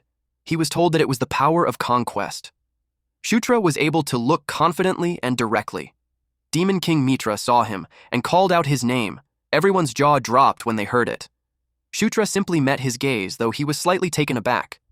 Then Demon King Mitra told him that he looked forward to seeing his future achievements. Everyone in the throne room was shocked and confused because the Demon King had never once called any of the princes or princesses by name during an audience before. They questioned why he would mention the 9th prince, who barely even has a presence. It was an utterly ordinary statement, but it was a statement no one had ever heard from the Demon King before, and that made it invaluable. Shutra replied that he'll do everything he can to live up to his expectations. And that was how Shutra Ignas finished his first audience while leaving a powerful impression on all who witnessed it. At dawn, Shutra was being woken up. He asked Karak what was the matter since it was still so early in the morning. Karak informed him that a letter from the Office of Public Merits just arrived. Shutra received the letter while wondering why, and he was surprised when he opened it. Karak was curious about what it said, so he encouraged him to read it out loud. Shutra wasn't sure how to feel about it. It looked like the Demon King, his father, had given him a personal mission at the castle. Shutra shared the letter to Chris and Caitlin. It contains the mission to subjugate the Cassius herd. Basically, it was a monster extermination task. Caitlin told him that he would be heading to the Anger Plains. Shutra remembered that it was where the centaurs live. She shared that Chris and her went there for training once. Cassius herd subjugation pretty much became an annual event. Chris wanted to go with him, but they also have their own schedule to follow. Caitlin was positive that Shutra would manage on his own, but Chris was worried. People would start paying attention to him, and some would try to approach him, and others would be wary of him, so he'll have a lot to keep an eye on. Shutra knew that. Even Zephyr himself said he was never once called by name during an audience. Chris told him to come to him if he needs any help. He thanked Chris for that. Then he told him to go see Felicia before he leaves because she said that she has something for him. It was still dawn when Shutra prepares to leave. Felicia knew he would need a good pair of legs to travel around centaur territory, and so she gave him some mounts. Shutra thanked her, but she had more to give. It was a dark elf's tear. He couldn't believe that she's giving him one of the dark elves' sacred treasures. Normally, the only way to obtain it would be to kill Felicia herself. She shared that the dark elves are a proud race, so they never forget either kindness or vengeance. She hugged him and told him to take care and return safely. He never expected Felicia to act like that, so it made him blush. As he was about to answer, she pushed him away, which surprised him. Apparently, she got embarrassed. She must have realized how awkward it looked. Shutra, Karak, and the mounts hopped on the teleportation circle. He waved goodbye to Felicia and wished her good health until they saw each other again. And then he was gone. She simply replied okay as she watched him disappear. At Anger Plains, Shutra, Karak, and the mounts appeared. Karak had to confirm if they had arrived. Suddenly, someone was behind them and greeted the 9th prince. She is Karma, the ranger assigned as his guide. He noticed that her upper body was of a human, and the lower half was of a beast. He replied that it was nice to meet her. She answered that it was an honor for her. Given her appearance, he understood that she's from the satyr race, and they moved right away. They were moving fast. He and Karak rode their mounts. She informed Shutra that it would take at least 2 days to reach the centaur settlement from there. She plans to travel with as few breaks as possible. Shutra had no problem with that. Then she inquired if there were no other soldiers. He explained that the mission came suddenly, so it was just the 2 of them for now. She replied that they have the centaurs on their side, so they won't be outnumbered. He figured that it would be a group fight, and in that case, the real problem would be the weapons. Since it might end up like a mounted battle, he thought a spear would be best. A sound caught their attention. He asked what it was. Karma told him to wait while she checks it out. She dashed away. She stopped at the edge of the cliff and got nervous at what she saw. She wondered how the Cassius herd found them already. They looked ferocious as they chased a centaur. They growled loudly as they leapt towards him, and that spooked the centaur even more. But Shutra bumped into this Cassius to push it away. and it crashed. His mount eventually steadied its footing. The centaur was surprised to see him. The herd approaches him. It seemed like the welcome party came too early. But it didn't matter, because he was itching for a fight, too. His gauntlet glowed. Shutra dared those mutts to come at him. The centaur asked if he's the prince. One of those wolf-like creatures stepped forward and roared loudly. Then it charged at them. Shutra realized that it was the boss. Karma and Karak rushed towards him and asked if he's all right. Karak scolded him for dashing like that since it's dangerous. He told them that he's fine, and they just watch closely. He jumped away from his mount and towards the Cassius to do the beast god fist that he's been practicing all this time. His gauntlet exudes powerful energy. Again, the Cassius roared loudly. He attacked it with the skill called Fist of Explosion. That was surprising for Karak and Karma, and the Cassius boss's corpse was decapitated. It was defeated so easily, and that made the other Cassius terrified. They escaped as fast as they could. Shutra was also surprised with his recent attack. He wondered if the Earthquaker, his gauntlet, amplified his aura. His attack was way more destructive than he expected. He was pleased when he realized that it was almost the same as Caitlyn's strength. Karam praised him for blowing the head of a Cassius in one strike. He looked proud of himself. Then, the centaur thanked him for saving him. He introduced himself as Swift Wind, a scout sent to escort him. From then on, he would guide him to the centaur settlement on the Engel Plains. Little did they know that the corpse they left behind started glowing.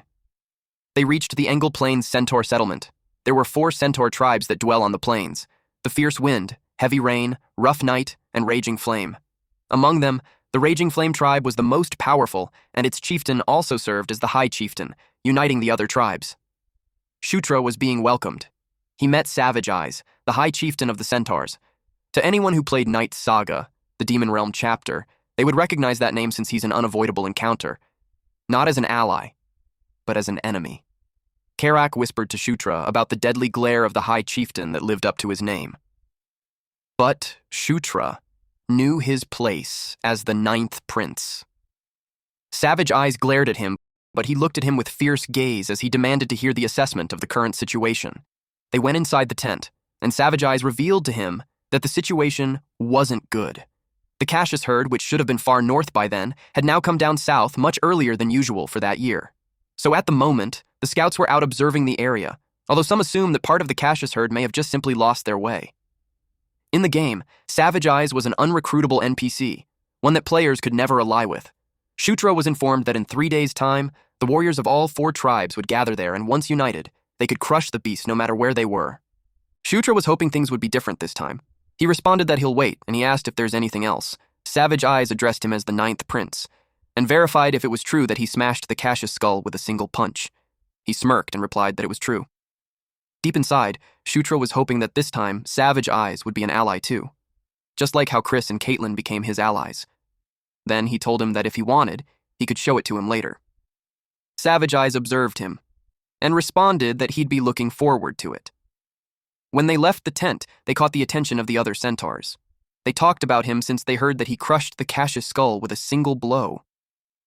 Karak noticed that similar to General Bandal's incident, Shutra became popular once again. Shutra proudly replied that it was all thanks to his natural charm and virtue. Karak was unimpressed and regretted saying that. Then he encouraged him to get some rest. That night, Shutra was deep asleep.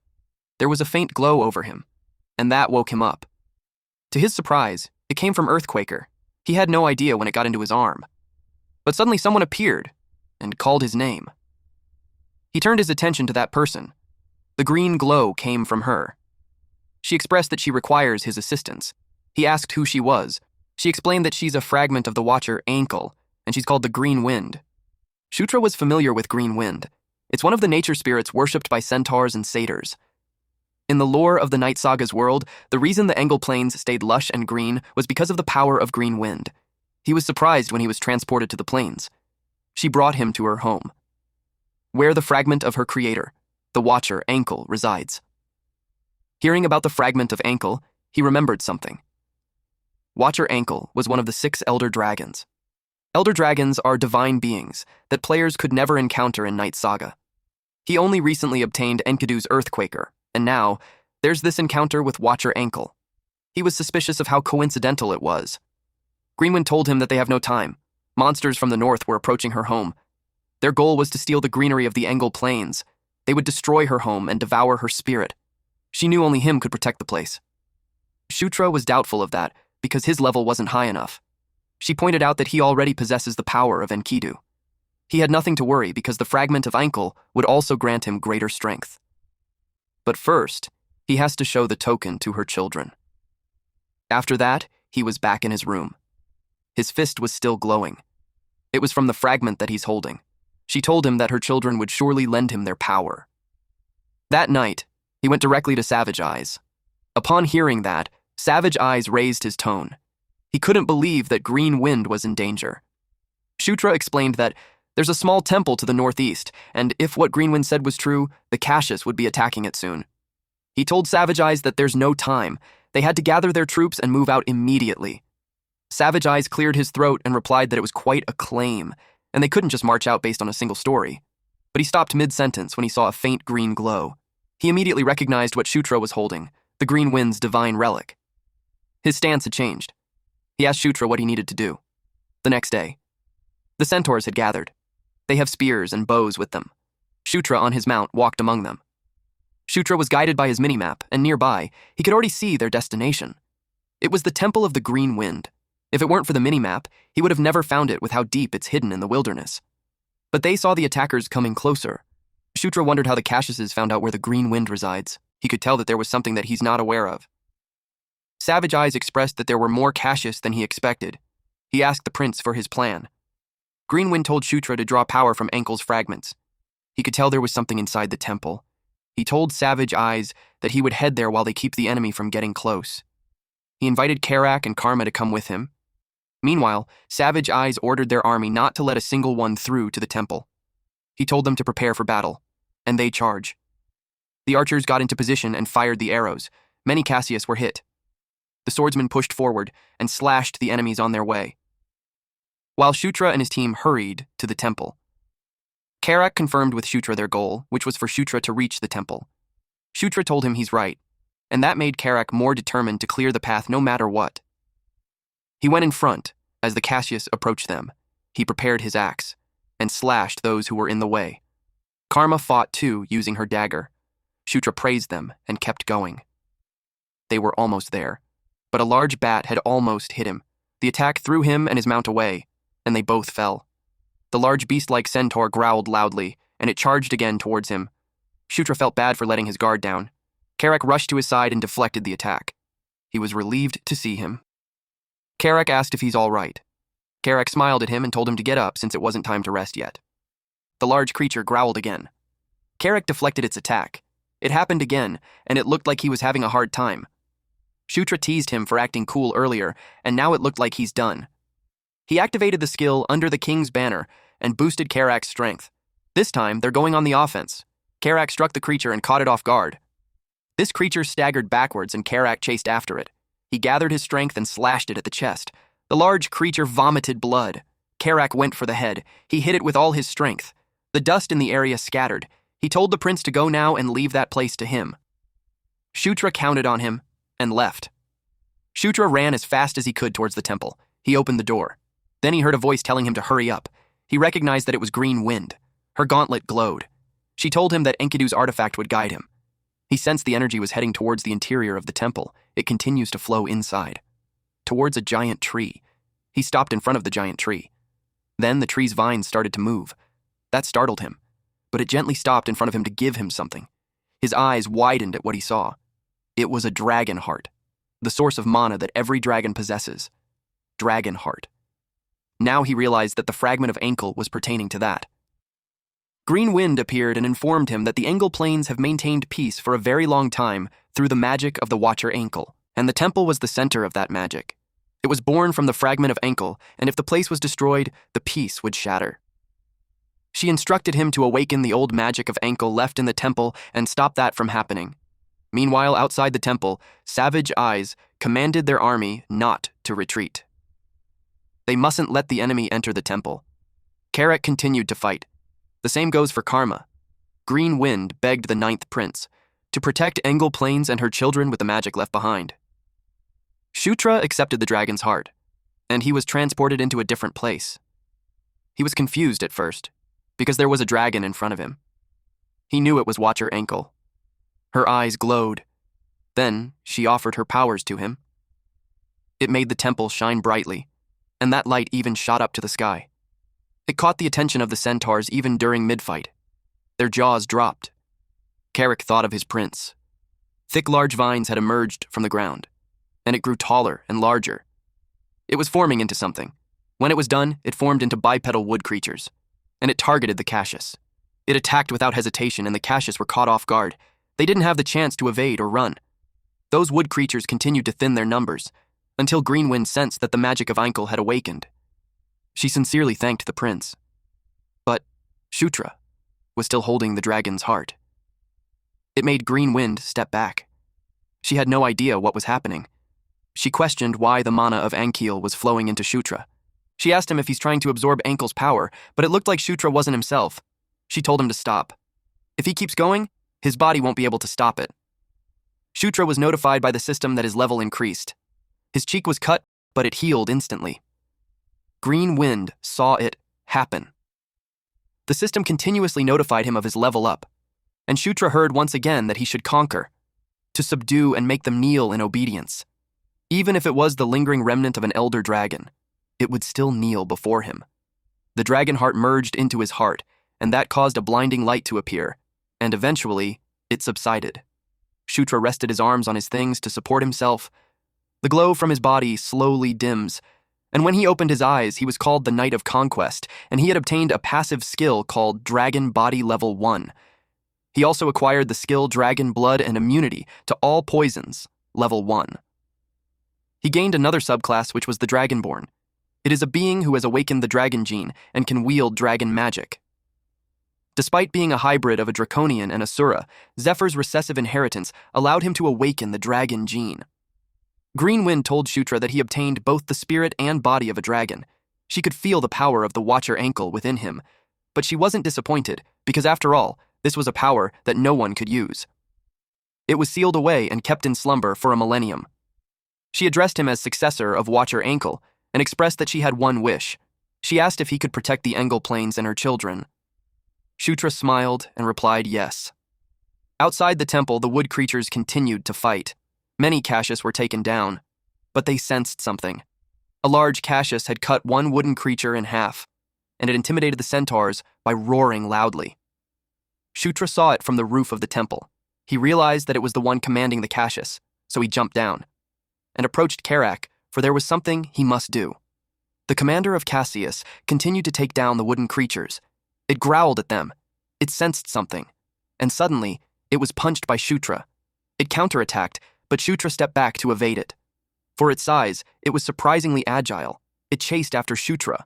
So Shutra positioned himself for another punch. He used Fist of Explosion. The impact made his arm tremble. He complained about how thick its skin was, and then it attacked him. He realized that it was tougher than he expected. Even the Fist of Explosion doesn't work on it. He decided to use his new skill. He activated the exclusive skill for Dragonborn, the Dragon Blood. It made the Earthquaker release his part of its true power. He risked everything on a single strike. The commander was about to attack him too. He told Karak that it was his turn. He summoned the King's Knight, and Karak appeared from behind the commander. Karak had hit it on the side of the head, and it became angrier. While it was distracted, Shutra rushed towards it. It noticed him approaching. Shutra's attack was completely different from before. He used Earthquaker's secret art. It was such a powerful move, he called it a gigantic piston. His punch made a large hole on the commander's chest. Savage Eye's jaw dropped. Karak looked proud of him. The enemy fell, and Shutra leveled up. The system notified him that he had defeated the boss Drake Ogre Mustafa, and he had acquired the title Drake Ogre Slayer. He wondered how much aura he had just used. If he hadn't leveled up, he would have collapsed for sure. To use the ultimate skill embedded in a weapon, he would need a special move control skill, but he doesn't have that yet. In other words, the gigantic piston wasn't even Earthquaker's true ultimate move. He realized that there was an even greater technique within Earthquaker. Karak reported to him that some were running away after the guy fell. Savage Eyes slashed some of them. Then he ordered his men to chase them down. If they let them escape, it would just come back to attack them again someday. They chased after them, as they were determined not to let a single one escape. The nighttime came and the battle was over. The centaurs relaxed at their camp. They even had some drinks. Karak and Karma had a toast with their drinks. Everyone was having fun. So Green Wind asked Shutra what brought him to her when they were having the time of their life. He came because he had a few questions he wanted to ask her. Since he granted her request earlier, she was willing to answer whatever he asked. But before that, she requested that he release her from his control. He had no idea. She explained that because he absorbed Ankle's mana, she, who was born from Ankle's magic, became bound to him. Now he learned what she meant. He told her to give him a moment to do that. She waited. And after a few moments, they ended up looking at each other. Shutra had no idea how to undo it. His question made her pale. She had to verify again what he just said. She panicked and asked him if he seriously doesn't know how to do that. He replied no, since he was never taught how to do it. She was slightly annoyed that he acted like he did. He told her to calm down as he thought it through for a second. He asked her what her current condition was. She claimed that she was his, therefore she obeys him. But it wasn't what he meant. He asked if she's uncomfortable in any way, or if she felt some changes. She replied that there was none in terms of her abilities or condition. However, if she were to disappear, the Angle planes would lose their vitality, for she was the living symbol of the life magic Ankle cast upon the planes. Shutra thought about it again. He suggested that she simply remains there in Angle planes instead of leaving with him. She was dumbfounded with his suggestion.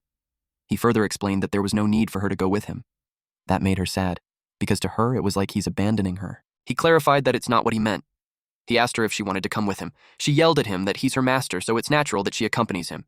Deep inside him, he was caught off guard that he just accidentally formed a spirit contract. And then he clarified what she said earlier about how she's the symbolic embodiment of the grand spell over the Angle planes. He asked if she could create something that could take her place. She replied that it would take some time, but it was possible. He instructed her that once she made something that could take her place, she could come with him. She wasn't pleased with that because she won't be able to be of much help to him for a while, because he'd have to leave most of her power behind in the Angle planes.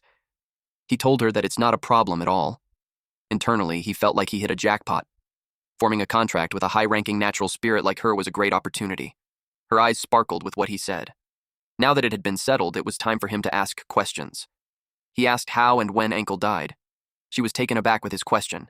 She replied that she's only a fragment, and as a spirit born anew from nature, she does not possess many of Ankle's memories.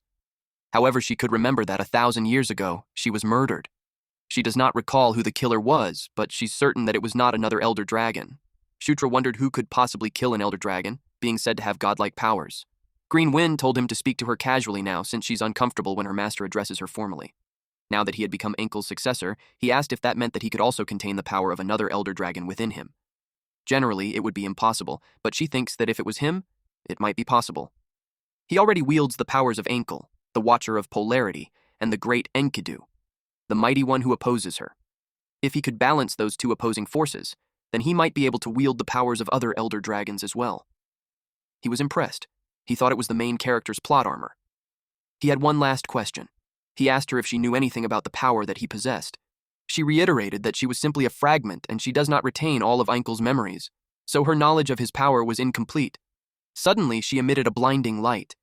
Shutra squinted his eyes and asked what happened suddenly. It was like someone else was talking using Green Wind. She addressed Shutra as the Knight of Conquest, born under the destiny of kings. He was told that he shall conquer and rule over all creation. That is the power of the king, and it shall be his. This was the message from Ankle. It was sunrise at the temple. Shutra was sleeping outside peacefully. When the sun rays hit his face, he started waking up. He asked what happened because the last thing he remembered was talking to Green Wind. Green Wind appeared to check if he regained consciousness. She had no idea why, but it seemed that the consciousness of Ankle that remained within her surfaced last night, and he probably lost consciousness because of that power. He remembered that conversation. He was told to conquer and rule over all creation, for that was the power of the king, and it should be his. He realized that Ankle already knew about his power. Green Wind declared that he was now her master for eternity. With that said, she had something to reveal to him. She showed him a screen, and informed him that at the northernmost end of the Angle Plains lies one of Watcher Ankle's relics. Just like his Earthquaker, it was an artifact imbued with the power of an elder dragon. It was called the Shield of Life. Over 1,000 years ago, the Watcher Ankle bestowed the Shield of Life upon the bravest and most righteous centaur warrior. The warrior led his people against the enemies of the north and achieved countless victories without suffering a single wound. However, he was not truly invincible. He did not take the shield to bed with him. One night, while sharing his bed with a woman sent by someone who coveted it, he was stabbed to death. The Shield of Life had been granted to a courageous warrior by Ankle himself. Thus, no one but its owner could wield or carry it. The warrior's followers buried the Shield of Life alongside him in his tomb in the north. Centuries passed, and the Shield of Life became a legend. The centaurs named it after the warrior himself. Its new name was White Suri. Shutra was familiar with that. It was the legendary artifact that only appears in the Night Saga backstory. Even veteran players like him couldn't find it, the best shield of all. And it turns out to be an Elder Dragon's artifact. Greenwind asked if he knew about it. He got excited and inquired where this tomb was located. She told him that if they head toward the northernmost end of the Engle Plains, she should be able to find it. But first, she must create a replacement for herself. Once she finishes speaking with him, she'll begin immediately. He asked how long it would take her. She answered that thanks to his help activating the protection spell, it should take her 2 days. He was happy that in 2 days they could head out. It was a little far north, but he knew it wasn't impossible to reach. He was determined to go there no matter what happened. He was positive that with White Suri, things would become much easier. Shutra left the temple. While he was walking around, he thought of traveling to the north under the pretext of hunting down the remaining Cassius. The problem was that the protection spell that activated at the temple must have already been detected by the Demon King's castle. They would likely dispatch a specialist to inspect the ruins soon. If the report goes out today, the specialist would arrive in a week. In that case, it would be best to leave before they got there. But just as he thought of that, Savage Eyes informed him that someone from the Demon King's castle has arrived. He was surprised to hear that. They went inside the tent. Felicia saw his expression and asked why his face was like that. It seemed like he saw a ghost. He asked why she was there. She halted their talk and suggested they exchange greetings first. It confused him. Then a woman approached him and formally greeted him. She was Daphne, daughter of Echo, the 5th concubine. Shutra knew that she was the Dryad-born druid. He was determined to secure one of those 3 half-siblings at all costs. Felicia informed him that she's an exceptional druid. She would be helpful for the mission since the guardian spirit of the Engle Plains was involved. She expressed that it was a pleasure working with him. He didn't expect to meet her there. He aimed to make a good impression, but he remembered that Felicia was supposed to be heading to Gishka Mountains to study the anvil that gives birth to thunder. She had planned that, but Shutra finished his mission quickly. She whispered to him that he's attracting attention. She revealed that the Cassius subjugation wasn't a hard mission, but finishing it in just 2 days changes everything, since it normally takes at least 2 weeks. And since so many irregular events happened during the mission, everyone was shocked. If someone else had come, they would have probably interrogated or spied on him. He asked if that was the reason she came there. She blushed and admitted that it wasn't only because of that. Because she was also curious about the magic of the temple and about why Cassius's behavior changed. Shutra could tell that beneath her cold exterior, she has surprisingly a warm side. He thanked her for worrying about him. She asked what his plan was now. He told her that he's going to scout the northern region to see if there were any remaining Cassius and to find White Suri. Savage Eyes volunteered to go with him because it was their duty. It made no sense for him, the tribe's chieftain, not to go himself. Shutra agreed that it made sense.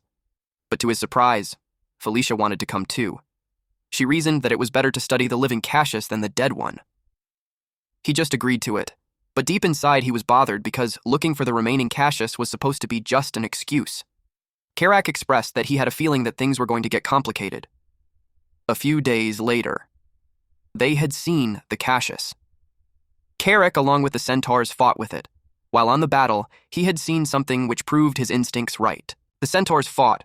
A Cassius almost got Shutra from behind. He had no idea where those things suddenly came from. He was getting annoyed since he thought they already killed them last time.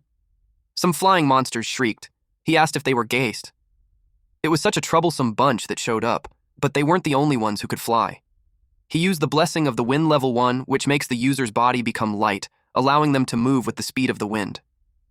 Greenwind asked how he could use her magic. He charged towards those geist. Those geist were caught off guard. He used Fist of Explosion on them and threw them away. He told them to stop getting in his way and just disappear. Upon seeing that, Greenwind was left whining about her purpose of existence. Meanwhile, Daphne was surrounded by Cassius corpses. She was terrified. A monster leapt towards her. Fortunately, someone grabbed her and cut the monster's head.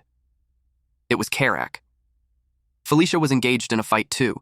It worked in her favor that those monsters showed up because she planned to find them anyway. They finished at dusk. Corpses were scattered on the plains. Felicia told Shutra to look at the faint purple aura surrounding the corpses. Now that she mentioned it, he could vaguely see it.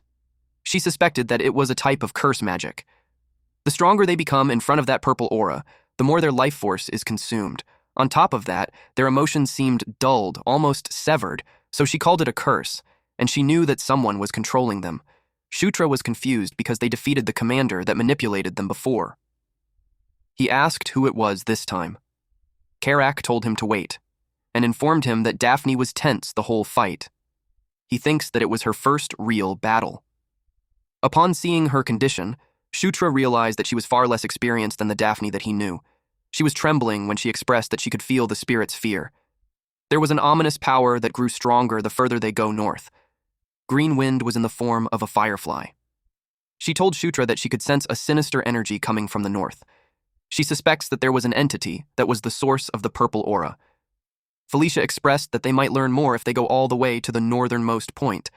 Savage Eyes suggested that they check from the observation tower at the northern border. Shutra's original plan was just to retrieve the white Suri, but things had gotten more complicated than expected. He agreed to head there for now. It was already nighttime when they reached it. Felicia pointed at the direction where she could sense the sinister energy. They saw a massive gathering there. Even at a glance, they could tell there were about 200 or 300 of them. The only thing that could gather that many of them was an undead. And she could tell that they were high-ranking ones, at least a lich level. Daphne's knees had weakened and she fell on her butt. Karak asked her what was wrong. She replied that she's fine. Felicia explained that the ominous energy felt too direct. As she said before, Daphne was half-spirit, so it affected her too deeply. If the enemy really was a high-ranking undead, then their current forces won't be enough. Felicia suggested that they pull back for now, until she felt something strange. She panicked when she felt someone coming to them. Shutra asked who, but he got distracted when the system screen appeared. They were surrounded. Then, Karak pointed at something. He told them that a fireball was flying towards them. Shutra cursed. He realized it was a trap. He yelled at everyone to get out of the tower. The tower collapsed. They screamed as they tried to run as fast as possible. Some of those emitting an ominous aura had flown to the sky. While they were escaping the tower, Felicia used her powers. She activated wind control to make everyone fly and safely get out from the exploding tower. When they landed on the ground, she checked if Shutra was fine. Savage Eyes thanked the sixth princess. They all survived because of her magic. She answered that it's not time to thank anyone yet. Just from a glance, the numbers of the enemy were overwhelming, and so they have to escape at once. But Shutra could tell they were already surrounded. She requested that they buy her some time, so she could find a way to break through somehow. Shutra was touched by her gesture. He promised to hold them off as long as he can. He used Under the King's Banner to the centaurs. They felt the strength surging through their entire body. Savage Eyes asked what it was. Green Wind asked her master if he truly intends to fight. He replied yes. All they could do now was to trust Felicia. He balled his fist, then commanded everyone to prepare for battle. Everyone became serious. Shutra was determined not to be pushed back. Karak fought on the battlefield, along with Savage Eyes and Karma. Shutra defeated so many undead using his Fist of Explosion. The bones scattered, but the skull still floats. He was already exhausted. The undead assembled their body back. He knew that if they continued that way, it wouldn't end. The skeleton warriors charged at him. They had to find the leader controlling those monsters quickly. If they killed them, they might still have hope. Suddenly, he saw bright lights illuminating the sky, and it struck the centaurs. Karak used an undead as a shield. He asked what that was. Among the sea of corpses, there was one who groaned as death came upon him, and a large skeleton warrior rose from them. It wore armor and a crown. Shutra finally found this leader. Savage Eyes attacked it from behind, but to his surprise, he was blocked and was shoved away.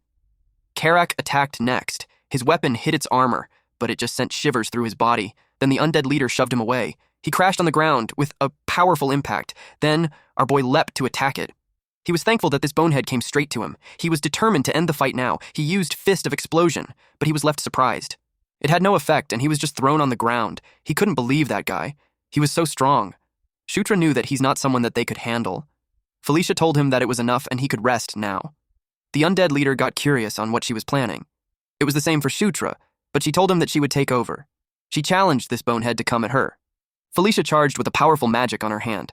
Her blast attack hit the undead leader. It groaned loudly. It got annoyed, so it counterattacked, but she was able to step away from it. She used wind control next. The undead leader tried to grab her, but she activated Blink, which makes her vanish and appear behind this bonehead.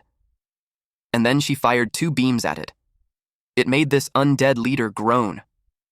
Shutra watched the fight, and he realized that Felicia was more incredible than he thought. He didn't expect that she would overwhelm that monster alone. He noticed a faint glow from behind him. It was from Daphne. She asked if he's all right. She used wind control to control the centaurs. Savage Eyes felt her power. Karak, too. He lifted his head as he gained strength. Shutra got excited since this was the Dryad's unique area buff. He was glad that Daphne was now contributing properly. The system notified him that boost level 1 had activated, and his power swirled around him. The power erupted from his body. He was confused as to why he's suddenly learning skills. The system notified him that he acquired Spirit Bloom level 1. This makes a spirit's power dwell within the user, and all abilities are increased. He could feel the power surging through his whole body. In Night Saga, normally only one spirit could dwell within a person at a time. But now, the spirit of life and the spirit of wind were dwelling on him simultaneously. As he expected, it was thanks to his protagonist's physique. Felicia rained a barrage of attacks on the undead leader. But she's getting exhausted. She was attacked, so she used Blink. And she vanished. She was getting annoyed at this persistent bastard. She wished for it to die already. The undead leader expected her to show up at the back, and that caught her off guard. Meanwhile, Karak felt the power course through his body. He attacked the undead leader, and shifted its attention to him. Shutra showed up beside Felicia and praised her for her great work. She didn't expect to see him there. He told her to leave the finishing blow to him. He attacked using Fist of Explosion, and that made the undead leader fall. Karak was hopeful that they would win now. Shutra teased him that it was actually his fist that defeated it. He realized that it's how Shutra wants to play. So he attacked the undead leader with the intention of cutting its head. But when he approached it, a purple glow illuminated it, and he was engulfed by that light. Shutra got worried for him. The light also rained down on him. When it touched his cheek, the purple mark spread, and he felt immense pain, which caused him to fall. Felicia saw what happened to him. The undead leader approaches Shutra and she gets worried for him.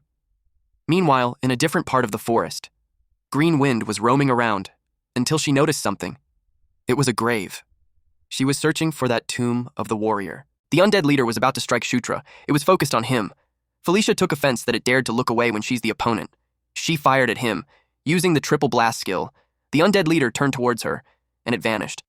To her surprise, it appeared behind her, just like how she used Blink, and then it swung its sword. She was able to block it by creating a barrier around herself. She was getting annoyed at this damned bastard. It forced its attack, and pushed her down to the ground. It roared loudly, and the Cassius and the undead surrounded Felicia, while Shutra laid there unconscious. Green Wind told him to wake up. It wasn't the time for him to be laying around. She urged him to hurry and awaken Ankle's power. He asked what she's talking about. He had no idea how he's supposed to awaken Night Ankle's power. Green Wind shone brighter. Then she told him to remember because he already knew the answer. He woke up and uttered, "Dragon blood." A green light swept across the sky. Meanwhile, Felicia battled the monsters around her. She noticed the green light. It moved fast and defeated those monsters around her in one hit. She glanced at Shutra, who was still face down on the ground, but the light got stronger beside him. He lifted his head, and to his surprise, the white Suri was in front of him. He asked how it happened. Green Wind explained that at the start of the battle, she had been searching for the buried grave where the white Suri was laid. She knew that leaving his side and acting alone was reckless, but she managed to find White Suri and succeeded in making it recognize a new master. That made him smile, but she cut him off saying he'd accept the praise later. For now, they had to deal with the creature in front of them. The undead leader attacked, and the impact sent him flying. If this attack hit him, I'm sure he'd be dead. Shutra then stabilized himself in the air, and as soon as he did, he saw the undead leader getting ready to unleash an attack from its mouth. He was overwhelmed at how fast it was. Then it fired at him. Felicia got worried. After that attack, the undead leader released smoke from its mouth. Shutra made a bright light in front of him. It came from his shield. He felt the energy. Green Wind explained that the fragment of ankle has transformed his body into a dragonborn. And at that very moment, another new power has been added to his transformed body. She asked if he could feel it. Ankle's magic, preserved for 5,000 years within the White Suri. His gauntlet reacted, too. He replied yes, and expressed that it was insane in the best way. The undead leader felt the presence. Shutra challenged his bonehead to keep acting tough. because this time, he was going to destroy it completely. Shutra checked the white Suri. He threw it in an attempt to test it out and hit the undead in front. It moved through them like a ping-pong ball. Felicia couldn't believe it. The undead leader got annoyed, so it growled loudly. It was targeted by the shield. White Suri was moving towards it when it revealed its wings and soared in the sky. While the undead leader was focused on that, Shutra attacked from behind. He used Fist of Explosion. The undead leader growled loudly. It unleashed large fireballs and rained it down on Shutra. Shutra evades it and throws his shield. It hit the undead leader right on its jaw. White Suri made its way back and continuously hit the undead leader. It growled angrily. Shutra charged ahead, determined to hit it using his fist. He unleashed his gigantic piston, and the undead leader groaned in pain from being hit in the stomach. Shutra was about to end the fight. He pointed his finger downwards, and the shield dropped to the undead leader's head. When its head was crushed, only a purple aura remained. The other undead also emitted the same purple aura. They froze as the aura came out from them, and they exploded. The system prompted Shutra that he had defeated the boss, Skeleton King Valkaroba, and with that, his level increased. He laughed at him for acting high and mighty despite being nothing special. Shutra had acquired the title Kingslayer Level 1. Felicia rushed to him and reported that the curse had been completely removed. She suggested they leave while the monsters fight among themselves. He agreed with her and left. A few hours later, they camped nearby. Shutra was holding his shield when Felicia asked if that was the White Suri. Savage Eyes was amazed. He didn't expect that the legend of White Suri was true. Daphne shared that a powerful force could be felt from the White Suri. If her senses were right, it's still not revealing all of its power. Shutra realized that the White Suri was limiting its power to match him, just like the Earthquaker. He's excited to see how much stronger it will become. Felicia told him that it would belong to him, so she won't report it to the Demon King. She advised him to take good care of it. He happily thanked her. Savage Eyes approached him and told him that from that day on, they recognized him as the successor of the great warrior White Suri. If he calls, they would join him when needed. He replied that he would be counting on them. He was glad that it seemed like everything wrapped up nicely again. But he almost forgot. He would still have to go farming, which was fun. Not that he got the loot from the great warrior White Suri's tomb he thought he was done, but Greenwind said that he's not finished yet. And it was because he hasn't praised her yet. She was annoyed that he had forgotten something so important. When Karak saw her, he thought she was a ghost. Shutra apologized. Then he pats her head and tells her that she had done well. Thanks to her, they were able to win, so he really appreciated her. She blushed, and then she told him that she would only forgive him just this once. In exchange for more praises, he thought of her like a dog, so he rubbed her head even more, and then he told her that she's the best. And so the incident in the northern region came to an end. However, something still bothered him deep inside. He doubted if Valkaroba was truly the cause of the purple death energy. If so, he wondered why he would try to attack the north and how he even learned the secret of the small temple. Nothing was certain yet, but someday. He believed that he'll learn the truth about the true identity of the purple death energy. After returning from the northern boundary line, everyone's daily life became quite busy and time passed quickly. Savage Eyes was preparing to lead the warriors of his tribe and set out for the north. Somehow, it was only now that the mission to wipe out the Cassius herd was properly underway. Shutra also headed north with Savage Eyes, and it took about half a month to eradicate the Cassius herd at the teleportation site. Felicia wondered if it was just her imagination, or Shutra had gotten stronger again. He simply replied that he's on a growth spurt after all. He asked how her investigation of the temple went. She replied that it was all right. She even made an enormous discovery. She revealed that the magic placed on the temple belonged to none other than Ankle. She got particularly excited when she talked about Ankle, one of the 6 elder dragons, the Watcher, Ankle. Shutra forze, and tried to respond that it was great. She noticed his strange expression, so she asked if he already knew. He lied that it was his first time hearing about it. Greenwind pointed out that he's acting awkward. He ignored her and told Felicia that they should hurry and report. At the Demon King Castle. Felicia was warmly welcomed. They gathered around her and made small talk, and once again there was no one to welcome Shutra. Karak couldn't help but comment that the place was still the same. Shutra agreed. Greenwind expressed that her heart is pounding. She asked if it was truly okay to leave the Engel Plains like that, but Shutra ignored her and continued to say that they were the only ones that changed. When someone approached them, Karak asked him if he had done something wrong, because they were being glared at. He recognized that those were succubi. He wondered if they were Anastasia's people. They are from one of the major factions, and it was led by the fourth princess, Anastasia Nekrion. During the day of the massacre, Anastasia's faction had the largest power base.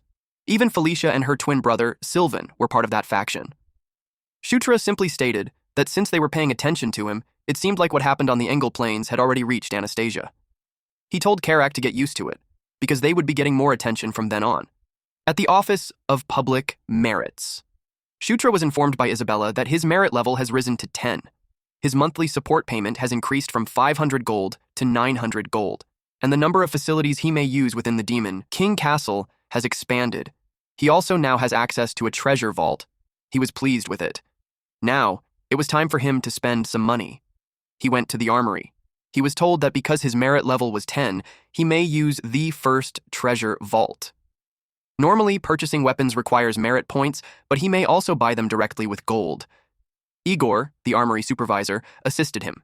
They entered inside, and he was told to enjoy his time there. He told Karak to pick anything he needed. Karak couldn't believe it. He explained that the stronger his equipment is, the more useful he would become to him. That energized Karak to go get one. Shutra knew not to skimp on equipment. He chose something good. It was an armor that has resistance to all elemental type attacks. Most importantly, it's lightweight and doesn't interfere with using the beast god fist art. Now that the armor under his clothes was handled, he just needed one last thing. He went to Cater, the blacksmith supervisor. He asked for greaves. Since the beast god fist art uses a lot of footwork, ordinary protective greaves get in the way. He asked Cater how long it would take to make it. The structure was simple, so he could finish it in 2 days.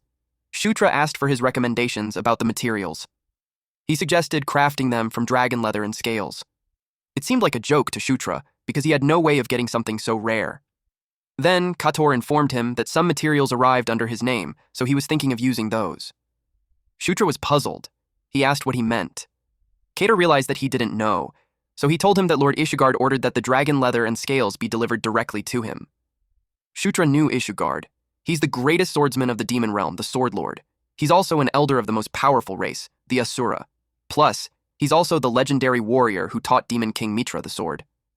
Outside, Karak asked him why that legendary figure would help him. He also doesn't have an idea. Karak was surprised that he also doesn't know, but he expressed that if the Sword Lord becomes Shutra's supporter, it would be reassuring. Shutra admitted that it would be nice, though he can't help but wonder why. In the Night Saga, the Asura side never gave support. He wondered if he was simply reacting because the Demon King showed interest in him. Someone rushed towards him to deliver urgent news. He asked what was wrong. The man was panting as he tried to say it, that there would be an audience ceremony tomorrow morning. Shutra was surprised that it was happening again. The messenger informed him that his achievements on Engel Plains were tremendous, and the audience was meant to commend all 3 contributors. Hearing that there's 3, he asked who else would be there other than him and Felicia. He was told that it would be the second prince. Zephyr Ragnaros has returned. This guy, according to the story of the game, was said to be the strongest among the demon race, and will soon become the next demon king. Karak noticed his expression when he heard that news. Fear and anger was evident on his face. Second Prince Zephyr Ragnaros was the man who would slaughter everyone and eventually kill him. He looked worried and nervous that he would be seeing him there. The next day, at the waiting chambers, Karak asked him if he's all right. Karak noticed that he had been unwell since yesterday. He simply sighed. His hands were shaking. He knew he would meet him someday, but he never imagined that he would be that nervous. Karak brought up the topic about another prince arriving. The attendant informed him that the second prince would enter directly without passing through the waiting chambers. Felicia entered and added that Zephyr was special in many ways. But she pointed out that Shutra's accomplishments weren't small either. She looked stunning in her sparkling black halter dress. Shutra acknowledged her presence. She told him not to let it get to him. And they just have to show everyone their best. The audience ceremony had begun. Demon King Mitra sat on his throne. Felicia and Shutra entered. Their presence had been announced. Shutra knew that if he was already that nervous, there was no way he would be able to handle what comes next. He walked towards the throne. A woman on the second floor watched him, but she didn't say a word. She just blankly stared at our MC. Shutra kneeled in front of the Demon King. He forced himself to overcome his feelings because this was always a mountain that he would have to cross. The next prince to enter was announced. It was the second prince, Zephyr Ragnaros. He stepped inside. Shutra finally met him. Zephyr had a stern expression on his face. This man was the protagonist of the Night Saga Demon Realm arc, Zephyr Ragnaros. Isabella announced the review of the achievements of the princes and the princess. She started with the second prince. As Shutra expected, Zephyr's achievements were overwhelming. His accomplishments alone were enough to justify an audience ceremony. Next, his and Felicia's achievements were announced, and the matter regarding the northern border drew everyone's attention. But the highlight of the day was not the achievements. Demon King Mitra called Shutra's name and told him that he would grant him his mission. This caught the attention of the princess and prince. It was a situation with no precedent until now, and it left him bewildered. The Demon King had just personally assigned a mission during the audience ceremony. His mission was to explore the Thunderdoom fortress of the Dwarven Kingdom. During mining development, a path leading to the Thunderdoom fortress was discovered. He was to secure the passage and investigate the interior of the Thunderdoom fortress. He would be departing in 7 days. He knew this place well, because when he played Night Saga, it was one of the Dwarven Kingdom's key strongholds. The mission was originally assigned to the 27th Exploration Unit, led by General Kashubal, but he died during the investigation, causing the mission to fail. According to the reports, toxic gas poisoning was the primary cause. Therefore, he must prepare adequate countermeasures and ultimately secure the Thunderdoom fortress. He sighed as he wondered what was going on. Kashubal was a general of Draconian descent, and yet they're giving him a mission that even someone like him failed. He wondered why they wouldn't give it to Zephyr, whose maternal lineage was Draconian. Felicia felt that something was wrong. She asked Shutra if he somehow angered their father. He had no idea what she's saying, so she elaborated that for a mission like that, Zephyr would take full responsibility. Carrick knew it must be a difficult mission since even the general failed. Felicia was certain that this mission was far too dangerous for Shutra. She asked if he thinks so too. Before he could answer, she came up with a conclusion, and that was to go with him. She told him that they would go together. She made it seem like it's what he wants, so even if she's busy, she had to agree. Carrick pointed out that the prince didn't even answer her. She yelled at the orc to shut up. Shutra agreed that they should go together. He thanked her for that. Someone arrived and expressed that he also wants to accompany them on the mission. He asked the 9th prince if that's all right. Felicia was surprised to see Kadarov. Shutra apologized since the members for the mission have already been decided. He understood and left. When he was gone, Felicia asked Shutra why he's being like that. She thought it would be good if he came with them. He's one of the very few male sirens and he's competent, so he'd be useful. He knew she wasn't wrong. Kadarov was one of the strongest magic-type sirens among them. He used a blink to be transported to his master. Shutra was aware that he's secretly a follower of Anastasia. He's one of the very few fanatical followers with abilities specialized in infiltration and espionage, he reported to her. Seeing that they sent him, Shutra could tell that they were really concerned. Anastasia realized that he's much more cautious than expected. Back at his dwelling, Shutra was asked if he knew anything about the Thunderdoom fortress. He answered that he only knew that there used to be those hot-blooded dwarves who fought dragons. Karak was confused because he thought dwarves serve as Enkidu's treasure keepers. Felicia explained that there wasn't just one dwarf nation. Among them, the dwarf high kingdom that the Thunderdoom fortress belonged to fight dragons to protect their cities and their treasures. They even managed to bring down multiple actual dragons. A dragon and an elder dragon were practically different species altogether. So, Karak asked if the princess could slay a dragon too. She answered that if enough time and resources were provided. Karak concluded that she can't, and that offended her, so she pointed out that dragons weren't just some run-of-the-mill monsters. Case in point, even the dwarf high kingdom was eventually destroyed in the war against dragons. Karak teased her, saying that she knew a lot. She confidently replied that it was natural that she does, because Thunderdoom Fortress was mentioned all the time in dwarf relic duties. So if they excavate it properly, they would hit a jackpot. Her eyes sparkled at the thought of that. Karak could see her practically drooling about it. Meanwhile, Shutra was in deep thought because in the Night Saga, the Thunderdoom Fortress was one of the famous honeypot dungeons. Because battles with dragons caused parts of the fortress to collapse, high-quality weapons and treasures are still buried inside untouched. But more importantly, that fortress contained something he desperately needed. A weapon specialized for killing dragons, and a special anti-dragon weapon that was fatal to those with dragon lineage. It was called the Dragon Slayer Sword. To fight Zephyr, who bears the blood of dragons, he must obtain it. The next day, they prepared to leave. Shutra wore an A-rank dragon scale greaves. It has fire resistance level 3 and fire absorption level 3, plus +5 strength, plus % kick technique damage, and plus 10% agility. It also has a special skill called fire enhancement. He asked if everyone was ready. On his team was Felicia, Karak, Karma, Daphne, and a black-haired elf. They all wore masks. They set off. They entered the cave. The elf held the map and they followed her. Carrick noticed that the fog got thicker.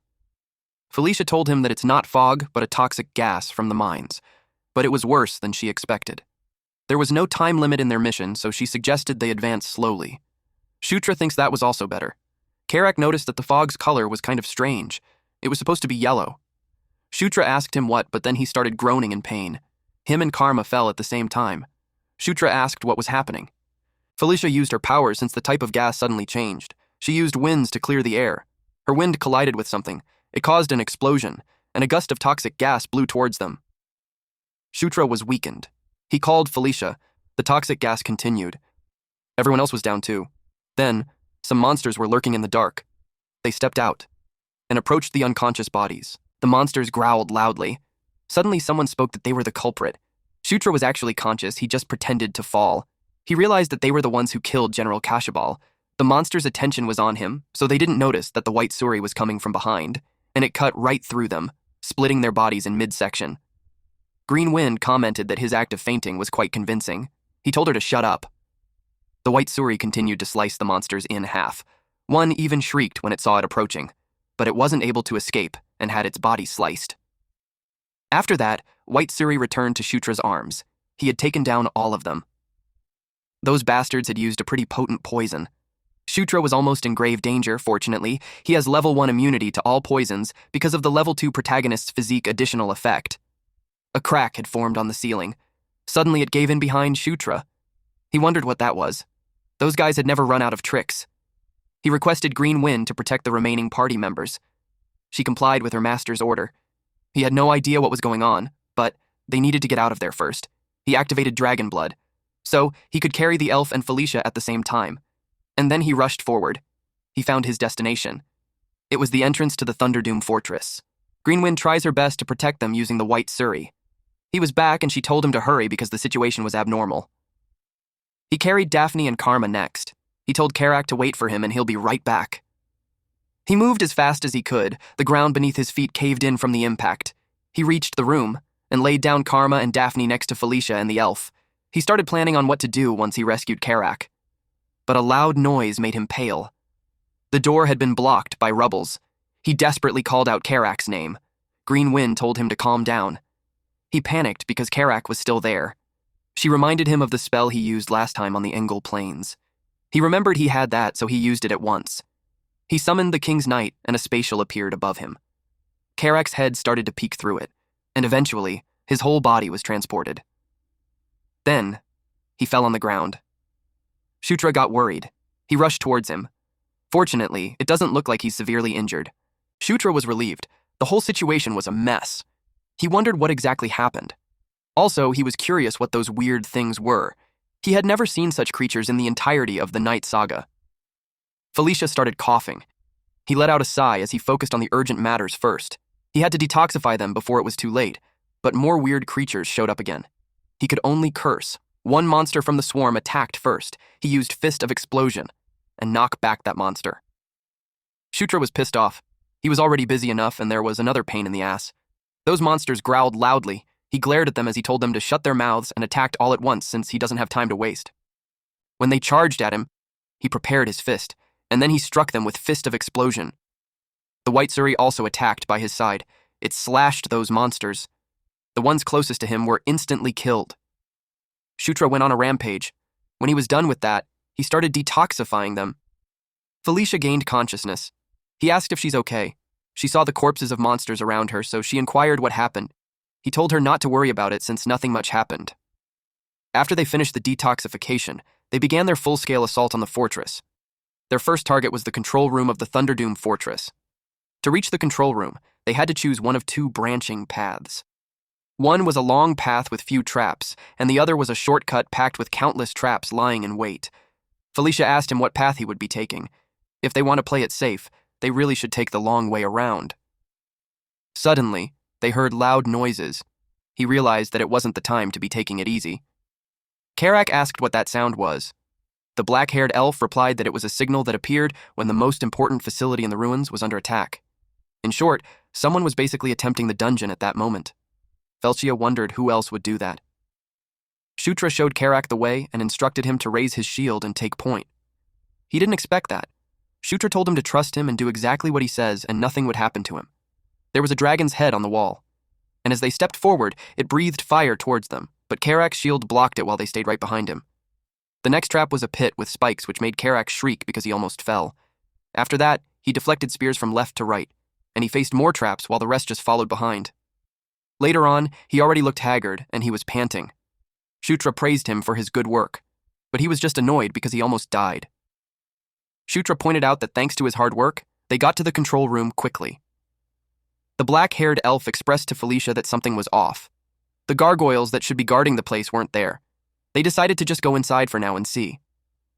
The room was messy. Shutra saw something familiar, and he told Felicia about it. Leaning on the wall was the skeleton of the last city lord of the Thunderdoom fortress. He probably stayed behind alone to operate the fortress so the dwarves could escape. The black-haired elf reported to Felicia that there was something strange there. It was a huge black round object. She inspected it while wondering if the dwarves made it. She had a theory that it would need something to activate. Shutra found something at the corpse that could be the answer to it. The last city lord was wearing a key around his neck. They tried it. And it activated the black round object. It emitted electricity. And then it showed holographic screens. They were all in awe. As Felicia expected, the more she sees the dwarven technology, the more it leaves her impressed. They were just so far ahead. Suddenly, there was a loud noise. Karak asked what it was. Daphne showed them a screen. It displayed a battle happening not far from where they are. The gargoyles were fighting the weird creatures that Shutra faced earlier. They're swarming like crazy. Shutra realized that it was those black bastards who were attacking the fortress. He was intrigued on what on earth they were after. And then Karak saw a huge thing that looked like a dragon. Shutra asked where. His eyes widened when he saw it. A weapon that was struck on a dragon continued to glow brightly. He couldn't believe it. They finally met. It was the masterpiece of the Dragon Slayer series, the Dragon Slayer spear, Ascalon. Black Dragon Partisan is greedy and wicked in proportion to his immense size. He was the dragon who took the most active stance in the war against the Dwarf Kingdom. Partisan and his legion relentlessly targeted the Thunderdoom fortress, and at last, they succeeded in breaking through the outer wall. Having infiltrated the fortress, Partisan charged at the front and unleashed his power to the fullest, and that was his fatal mistake. A single moment of carelessness, born from overwhelming arrogance. Tiny Spark, the strongest warrior of the Thunderdoom fortress, did not miss that opportunity, and he drove the Dragon Slayer spear Ascalon into Partisan's chest. However, when Partisan died, his legion went berserk, and the dwarves ultimately had no choice but to abandon the fortress and flee. Thus, the Thunderdoom fortress became one vast grave where Partisan and countless dwarves were buried together. Karak asked if the dragon on the screen was Partisan, and the spear stuck on his chest was the Ascalon. Shutra replied yes. They saw those gargoyles fighting those creatures. Seeing that they're fighting over there, Felicia suspects that those pitch-black bastards were after Ascalon. Shutra thinks the same way too. She was angry that they dared to attack them, and then they thought they could just go ahead and achieve their objective. Shutra asked if there was really no way for them to take control over that gargoyle. As much as it sucks, she answered that there was nothing they could do about that. A large guy wields his hammer and blasted those black creatures. He's the one in control at the moment. They watched from behind the wall. It seemed like right before the fortress died, he transferred all authority to that dwarf golem, probably because it's the highest-ranked guardian. Felicia suggested that they wait and see at the moment. They came to get Ascalon, but the situation doesn't look good. But Shutra refused to do that. He saw this as their chance. She couldn't believe him. But he explained that there were too many uncertain variables for them to just sit around and wait. Shutra rushed towards the battlefield while telling her to stay there and he'll be right back. He followed his map. As long as he secured Ascalon first, they could profit no matter how the tide of battle turns. If the Dungeon Guardians win, they don't even need to fight. They could just rack down the remnants of those pitch-black bastards. If the pitch-black bastards win, they could just gauge the situation and either fight or bail. He kept going since he was almost there. Eventually, he saw Partisan. Having a mini-map sure was convenient for him, but little did he know that the dwarf golem was already behind him. It struck the ground, causing him to be blasted away. It continued to chase after him. He tried to reason with it, but it just unleashed another attack. The dwarf golem waited for the dust to clear. It got confused when it saw that no one was squashed in the last attack, and instead something passed through it. It was Shutra. He rode the shield like a surfboard. He told GW that she had nice timing. Greenwind told him not to call her that, but he argued that shortening names was the trend these days. She yelled that she didn't care about such a trend. They were almost close. Shutra got down from the shield. Being in front of it, he realized that it was more dazzling in person. It was the Dragon Slayer spear, Ascalon. He thought he already had it, but to his surprise, he couldn't pull it out. It was so heavy. That led him to dumping every remaining point into strength. And he tried pulling it out again with all his might while screaming loudly. The dwarf golem was alarmed at what he was doing. Shutra continued giving his all while screaming, and eventually he got it out. As soon as he did, a golden light shot up to the sky. It blinded the black creatures, while Felicia and the others had their jaws dropped. Even those watching from the screens were shocked. They didn't notice that there was a hooded person nearby. Ascalon is a masterpiece of the Dragon Slayer series. It was a gigantic lance that destroyed the heart of Black Dragon Partisan. It was imbued with the grudge, determination, and rage of all the dwarves who dwelt in the Thunderdoom fortress. Shutra was glad that he had achieved his objective. Unexpectedly, the dragon rose. The hooded person used his powers and had the dragon under his control. Black Dragon Partisan roared loudly. Even an undead dragon now joined the party. Shutra couldn't understand how Partisan, who died hundreds of years ago, was still alive. He saw the hooded man, and he wondered who that was. Suddenly, he was falling, since the dragon flew, and it gathered energy in its mouth. Shutra realized that it could be the work of the purple death energy. Partisan unleashed a powerful attack, which hit all the pitch-black creatures and made the ground crack. Shutra used the white suri to defend himself. He wondered what was happening. He couldn't understand why the purple death energy was coming from Partisan. He was startled when he saw the dwarf golem close to him. Unexpectedly, it just went past him. Its target was Partisan. It hit it with its hammer. Shutra was now even more confused. He had no idea why they were fighting among themselves. Felicia, Karak, and Karma rushed towards Shutra. She asked him what happened when the dragon was supposed to be dead. He suspected that someone revived Partisan with some kind of sorcery. She asked who and why, but he had no idea either. The only thing Shutra was certain of is that it was the same purple death energy that they encountered back on the Engel Plains. It wasn't the time for them to be idle around. They had to kill it fast while it was still incomplete. Felicia could feel that its mana was unstable, but still, she had no clue how they could take it down. He told her that since it was a zombie dragon, there would have to be a core that controls the flow of mana. And if they destroy that core... Before Shutra could finish his sentence, the dragon was about to release a powerful attack. Shutra knew it was bad. He told everyone that a dragon's breath was coming, so they had to get out of the way. The attack was so powerful that it obliterated everything in its way.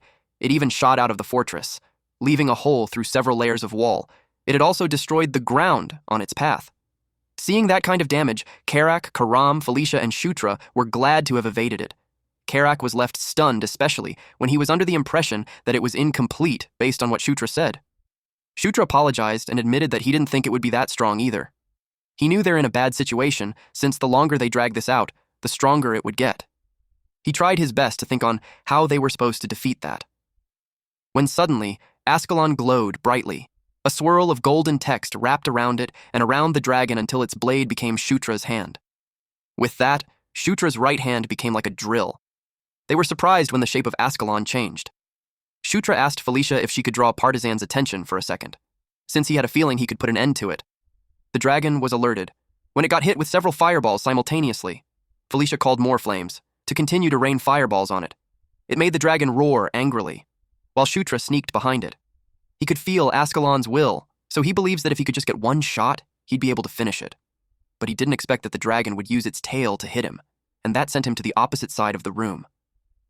Felicia and Karak rushed towards him. It made him annoyed. Now he wondered if he was rash. The dragon attacked him again, causing the ground to crack. He just braced himself.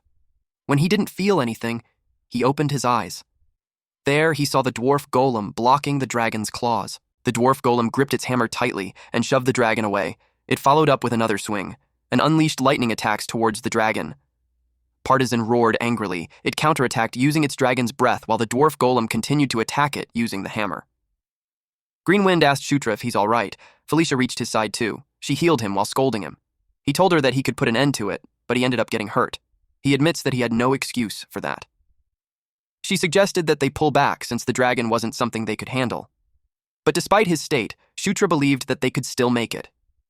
She yelled at him to stop being stubborn, especially in his condition.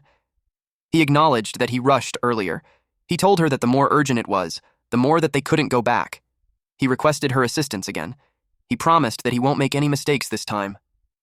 She was about to say something, but he already returned to the fight. He rode the shield like a surfboard and got into the middle of the battle. He planned to circle around it so it won't notice them. Green Wind followed his order. Partisan broke the dwarf golem's arm and then prepared to unleash another dragon's breath. The dwarf golem took a direct hit and its body was obliterated. Just right after that, the dragon was attacked. Felicia called her flames again and made an explosion. Even while burning, the dragon noticed something flew past it. Shutra flew to it at different angles to continuously hit it. He circled around it to gain some momentum. Partisan was starting to get annoyed. It prepared another dragon's breath. Green Wind deemed that it was the perfect time. The dragon got distracted. Shutra came from a different side and used dragon blood. So while the dragon was looking up at the shield, he was charging towards it from below. Shutra knew he didn't have to rush, and he had to be careful since he only has one chance. The dragon started to take notice of him. Shutra imitated what Tiny Spark did a long time ago. In that one chance that they got, a violent burst of power erupted from below, ripping straight through the dragon's body. The beast roared in agony as the overwhelming force shattered it from the inside. This attack was called Gigantic Piston. Felicia was left in awe when she saw that Shutra had really done it. Partisan fell. The system notified Shutra that he had defeated the zombie dragon Partisan, and that boosted his level. He was happy to have wielded the Dragon Slayer spear Ascalon's power. He also earned the title Dragon Slayer. The mysterious man spoke to him and expressed that he couldn't believe Shutra actually took that thing down. It startled him. This mysterious person wondered if it was his miscalculation, since it wasn't the second prince who came. Shutra knew that he's the one who revived Partisan earlier. This mysterious guy told him that it didn't matter. He raised his spear covered in blue flames and unleashed that flame toward Shutra to clean up whatever was left. Shutra was caught off guard. Blue flames surged like a raging tide, slamming into the fortress and tearing its walls apart. Stone and steel were swallowed whole as the structure collapsed under the overwhelming power. Despite this, Shutra stood calmly in the ruins. With the dust around, he could only open his left eye to check what just happened. When the smoke and dust settled, he could now see clearly, but he was still left confused because the attack suddenly vanished. Then it was revealed that the mysterious man was cut in half. To his surprise, the man fell. Shutra was left confused.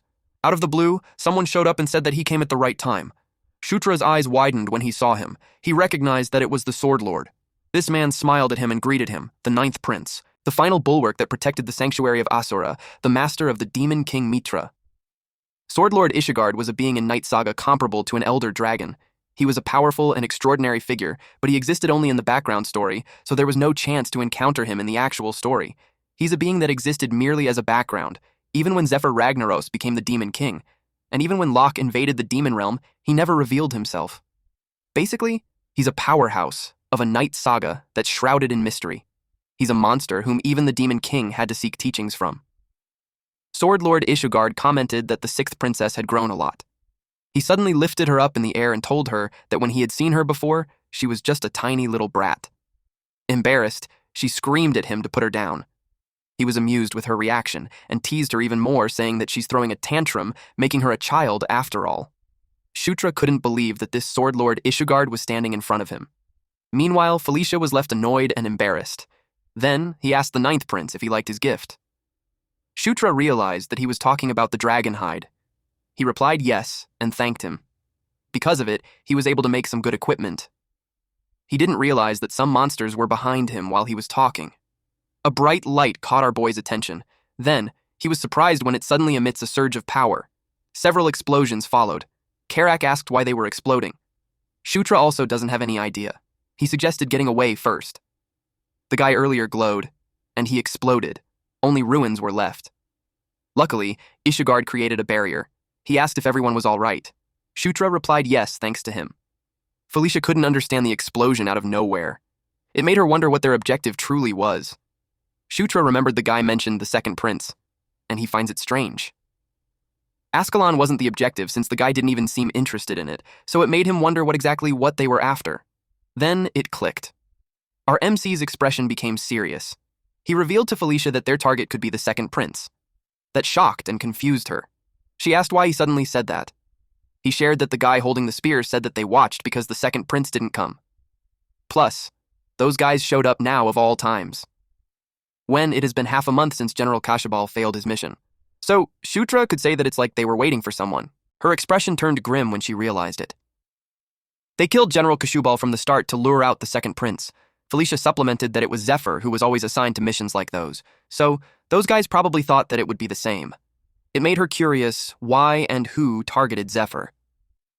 Shutra answered that whoever it was, they seemed extremely meticulous. They even self-destructed to cut off any information about themselves. Ishugard commented that their story was quite interesting. Felicia got annoyed and yelled that they were being serious. He answered that he's being serious too. She could only sigh in response. Then she probed what brought him there. He answered that the Demon King is deeply interested in the ninth prince, so he got curious and came to personally check. Shutra was dumbfounded that he came to take a look at him. He continued that the Demon King never acts without reason. So, if he did something unexpected at the audience ceremony, then there was a reason worthy of it. And now that he's facing Shutra directly, he could now roughly tell what the Demon King is thinking. Shutra felt the mood suddenly change. Then, Ishugard asked him if he would like to learn from him. That surprised both Shutra and Felicia. Ishugard clarified that he's not telling him to become his student. He was also not in a position to raise a student either. And more than anything, Shutra already learned the beast god fist art. Felicia was surprised to hear that. It made her ask Shutra on when he had learned it. Shutra asked Ishugard how he knew about it. Ishugard told him that his body has so many kinds of energies mixed together besides the beast god fist art. He couldn't exactly see what each and every one of them was, but he could tell that those powers weren't repelling one another. Instead, they're embracing one another to the point where the phrase mutual coexistence fits for them. He expressed that he had taken an interest in the ninth prince and he'd like to pass on a few of his insights to him. He asked what he thought. Shutra knew this was a first. Other than Demon King Matira, the Sword Lord had never been the one to offer his teachings first. He replied yes to him because there was no reason to refuse. Ishugard was delighted with his response. He planned to teach him one method of aura manipulation and a few techniques, and how Shutra applies them would change greatly depending on his skill. He placed a hand on Shutra's shoulder, and suddenly, Shutra emitted golden light. It signaled the start of the instruction. Shutra's golden glow was Ishugard's aura. He closed his eyes to feel it even more. It was different from when he learned the beast god fist art. The aura of the Sword Lord feels like it was filling every corner of his body. The system notified him that he acquired Asura Cultivation Technique Level 11. Asura Cultivation Technique Wind God Level 11, Asura Cultivation Technique Great Mountain Level 11, and Asura Cultivation Technique Lightning. Ishugard commented that he was remarkable. The speed at which he's acquiring techniques was faster than he expected. Golden and blue energy slammed into each other, exploding in a burst of blinding light. Shutra was swallowed by the blinding light, leaving Ishugard frozen in shock.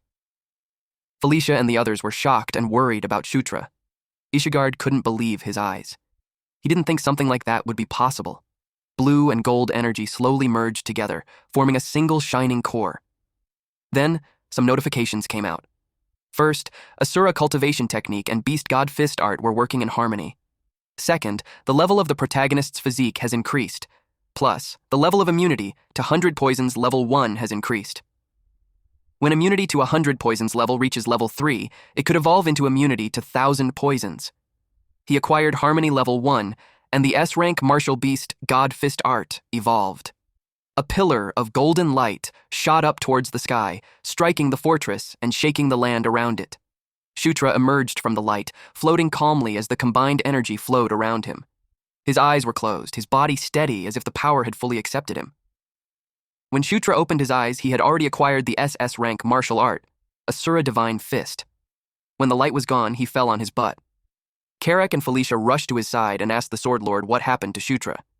Ishugard replied that he only intended to teach him the Asura Cultivation Technique, but Shutra merged the Beast God Fist Art and the Asura Cultivation Technique into one. And he did it unconsciously. Originally, the only SS rank martial art that appears in Night Saga is the martial art of the hero, Locke, which was the hero's sword's art. But now the Beast God Fist Art has evolved into the Asura Divine Fist Strike at the same SS rank grade as the hero's sword art. Ishugard expressed that he was a far greater figure than he imagined. He decided not to pry and told him that he doesn't need an explanation.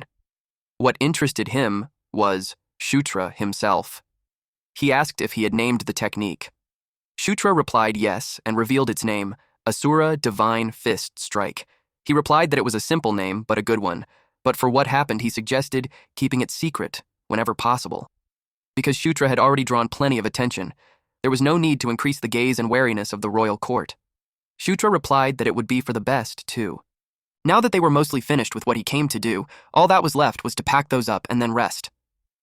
Felicia asked what they had to pack. He asked her if it's her first time exploring the ruins. He's suggesting to gulp the dragon all down before the expedition team arrives. That shocked the siblings. He told them that if they split into thirds and share, it would be perfect. He asked them what they planned to do with those. They only thought of leaving them with the forge at the Demon King's castle. He agreed that it was not a bad idea, but since they obtained such fine materials, he suggested to entrust it to his acquaintance. He personally vouched for their skill. He asked if they knew someone named Amita. Felicia replied that it was her first time hearing that name. But Shutra got thrilled and yelled, "Amita Ignatia! He's the greatest blacksmith in the demon realm who uses the last flame." Ishugard realized that the ninth prince knew. Shutra was confident that he knew him because meeting him was a true hidden even in Night Saga. Amita Ignatia. Sometimes he's a man, and sometimes they're a woman. There were rumors that they were a shape-shifting mage who could transform freely, and also rumors that Amita wasn't an individual at all, but a name shared by a clan or a group. Meeting Amita was literally being super lucky, even if he only managed to meet them 3 times over 10 full clears. Ishugard was glad that he didn't have to bother explaining. He planned to tell him where they had been staying lately. That made Shutra happy. Ishugard told him that there's someone who changes residence often, so once he's ready, he should go find them right away. They were the reclusive type and didn't like meeting people, but if he mentioned his name, they would meet him at least once. Shutra was glad that not only did he obtain SS rank martial art, he even got Amita's whereabouts. He ended up with an incredible haul in such a short time. They eventually descended a staircase. After resting, they thoroughly searched the treasure vault. And the next place they headed to was the archives, which Felicia insisted that they absolutely had to stop by. Shutra started coughing because there was too much dust in there. She challenged his thought by asking if he meant that his curiosity loses to mere dust. Carrick responded that in the first place, the ninth prince doesn't have even a shred of curiosity about dwarf culture. They reached the room. Felicia's eyes sparkled as she shows Delia, the black-haired elf, a book. She was thrilled that the records were kept well. She acknowledged how meticulous the dwarves are. Shutra watched her have the time of her life. Delia brought more books while Carrick slept in the center of the hall. Shutra looked around and got curious on how old the archive room was. He saw that they even preserved records on a stone tablet. One tablet fell. He picked it up. The picture on the tablet showed some people, led by a woman meeting some dragons. To Shutra, it looked familiar. He was able to recognize Einkel and Enkidu, and on the other side were the 6 elder dragons. He checked the opposite side. He recognized the woman. It was the one who told him to conquer, that all would kneel before him. It made him nervous. It was conquest. He wondered why that woman was there. Shutra was confused why the woman was there when it should be a painting more than 1,000 years old. There were 4 people and 6 dragons. It made him curious on what kind of connection they could possibly have to be gathered in one place. Green Wind suddenly appeared upside down, which startled him. She asked what got him so serious. He asked where she suddenly came from. She wanted him to follow her because she had done something praiseworthy. Shutra stood by the table, calmly checking the book. He was surprised at what it was. Green Wind was proud to show him the book. It was a record about the elder dragons. The elder dragons each had a nickname that suited their personality traits. Enkidu, who possessed the power of destruction, was a tyrant. Enkel, who was benevolent to all, was a gentle mother. Quian, wise and thoughtful, was a sage. And Kaltine, fierce and intense, was a warrior. However, unlike his trait of being fierce, he was closer to ice than fire. He's like a cold flame. He's a silent warrior who does not draw his sword easily. But once he does, his ferocity would burn the world to ash. He noticed that the records were mainly about Kaltine. Things like the legend of Kaltine or the location of his lair. Something caught his attention. He saw something marked on the map. It was the location of the Lake of the Sun. He never imagined that an elder dragon with a fire attribute would have its lair under a lake. Now he understood why the veterans couldn't find it. Green Wind became impatient that he's not praising her yet. and then he realized something about the place. It was close to Amita's residence, which the Sword Lord told them about. He said they were staying near Spider Forest. It was close to the lycanthrope region, too. He was already thinking of finding Caitlin and Chris on the way, so it worked perfectly. He pats Green Wind on the forehead and praises her for doing well. It made her happy. Now his plans were to meet Amita, then obtain the armament of the Elder Dragon Kalteen. If things go well, the next leg of the journey would be a complete gift set for him. They stayed 4 days at the Thunderdoom Fortress. Felicia's passion was beyond impressive. Shutra finds it astonishing since right up until the day before they left, she never showed a hint of fatigue staying in the archives. He also spent most of his time in the archives, searching for information about the Elder Dragons. But unfortunately, he couldn't find information on any dragons other than Kalteen. Still, there was one small consolation. Karak had grown stronger. He used the promotion of the King's Knights and asked him if he felt stronger. He replied yes, and punched the air to demonstrate. Karak also expressed that all the hard work he had put him through paid off. Knight Captain Karak rank was barracks commander. The next morning, a new mission plan sent by Felicia arrived at the Demon King's castle. A report was also delivered, stating that there was a high possibility General Kashubal's death itself had been a trap meant to lure out Zephyr. The sun was high in the sky. Shutra was ready to depart, but Felicia told him to wait. She suggested looking around a little more before they go. There was still a ton that she hadn't seen yet. He refused her since the Sword Lord said they have to find Amita quickly before they disappear. They didn't have much time, so he urged her to get in the carriage. When everyone was inside, he told Karak, who took on the role of a coachman, that they could go. And so they left. While on the ride, Shutra looked back and realized that there were plenty of dangerous moments, but this was a mission where they gained even more than they risked. He's looking forward to seeing how Caitlin reacts when she sees the Asura Divine Fist strike. He wanted to see it soon. 3 days later. A new expedition party was formed to investigate traces of those who had targeted Zephyr. He stepped up to take command. Zephyr went to the archives room. In there, he saw the stone tablet that Shutra had previously picked up. He recognized famine. There was death, too. And war. But he had no idea who the woman in front was. This was the woman whom Shutra identified as Conquest. Meanwhile, in a volcano, a dragon and a woman met. The dragon told her to begin. She was addressed as Knight of Conquest. It was also the same warrior that appeared on our MC's dream, if you guys could remember. Back to our MC, he fired an arrow. Only a small fire came out of his hand, and it switched direction and burned him. Karak expressed that he had never seen training like that before in his life. He was worried that Shutra would mess up his body doing that.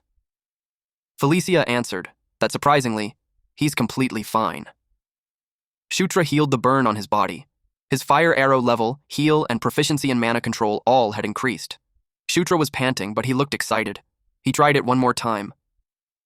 Karak commented that no matter how he looked at it, it didn't seem normal. But since his ability in magic was improving, Felicia suggested leaving him alone for now.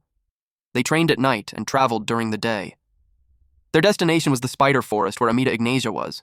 To reach there as quickly as possible, they were cutting across lycanthrope territory. Suddenly, they were told to stop. The road was currently closed to traffic. Karak asked what was going on. They were told that it was the official business of the lycanthrope royal family, so they were told to withdraw. An official business of the lycanthrope royal family in the middle of nowhere seemed strange to Felicia. The guard once again told them to withdraw. She told the guard that she had enough and opened the road as she wanted to talk to whoever's in charge. The guard got angry and asked her if she thinks she's some kind of royal. She simply replied, yes. The guard asked, what? So she repeated what she said. It made the guard nervous as he clarified what she said. She glared at him and repeated yes for the 3rd time. A few moments later, the guards were punished back at the camp by making them kneel with their hands raised up high. Caitlin was happy to see Felicia and Shutra. She ran towards them while Chris followed her. She asked what they were doing there. Felicia answered that it should be the question for her. She asked what they were doing in a place like that, and they even blocked the road. Caitlin hesitated to answer. Chris brought up what he heard, that Shutra turned the Demon King's castle upside down. He asked him what on earth he has been up to. Shutra replied that the timing was perfect because he was just about to show him. He told everyone to come out for a second. At a distance from the camp, there was an explosion. It was caused by the sparring between Shutra and Caitlin. Caitlin was serious. Shutra was the same. He concentrated power on his fist, and when their fists met, it caused a big explosion. The impact made the ground crack and the trees around them were obliterated. Caitlin could tell that Shutra's technique was different from Beast God Fist art. She asked what it was. He revealed that it was the Asura Divine Fist Strike. Felicia shared that it's a martial art that combines beast god fist art with the Asura cultivation technique that the Sword Lord taught him. Christ was surprised both at the merge and the Sword Lord teaching him. He asked why would the Sword Lord teach him, and Felicia simply replied that it was because he's a genius. Kaitian was amazed. She wondered if she could learn it too. He apologized since he didn't create it as a structured technique, so he doesn't think he could pass it down. Given that it's a marital art that even its creator couldn't even transmit, Chris commented that Shutra was really absurd. Shutra wondered if that was a compliment. Deep inside, Chris thought how frightening his growth rate was. If he doesn't want to fall behind, he'll have to train even harder.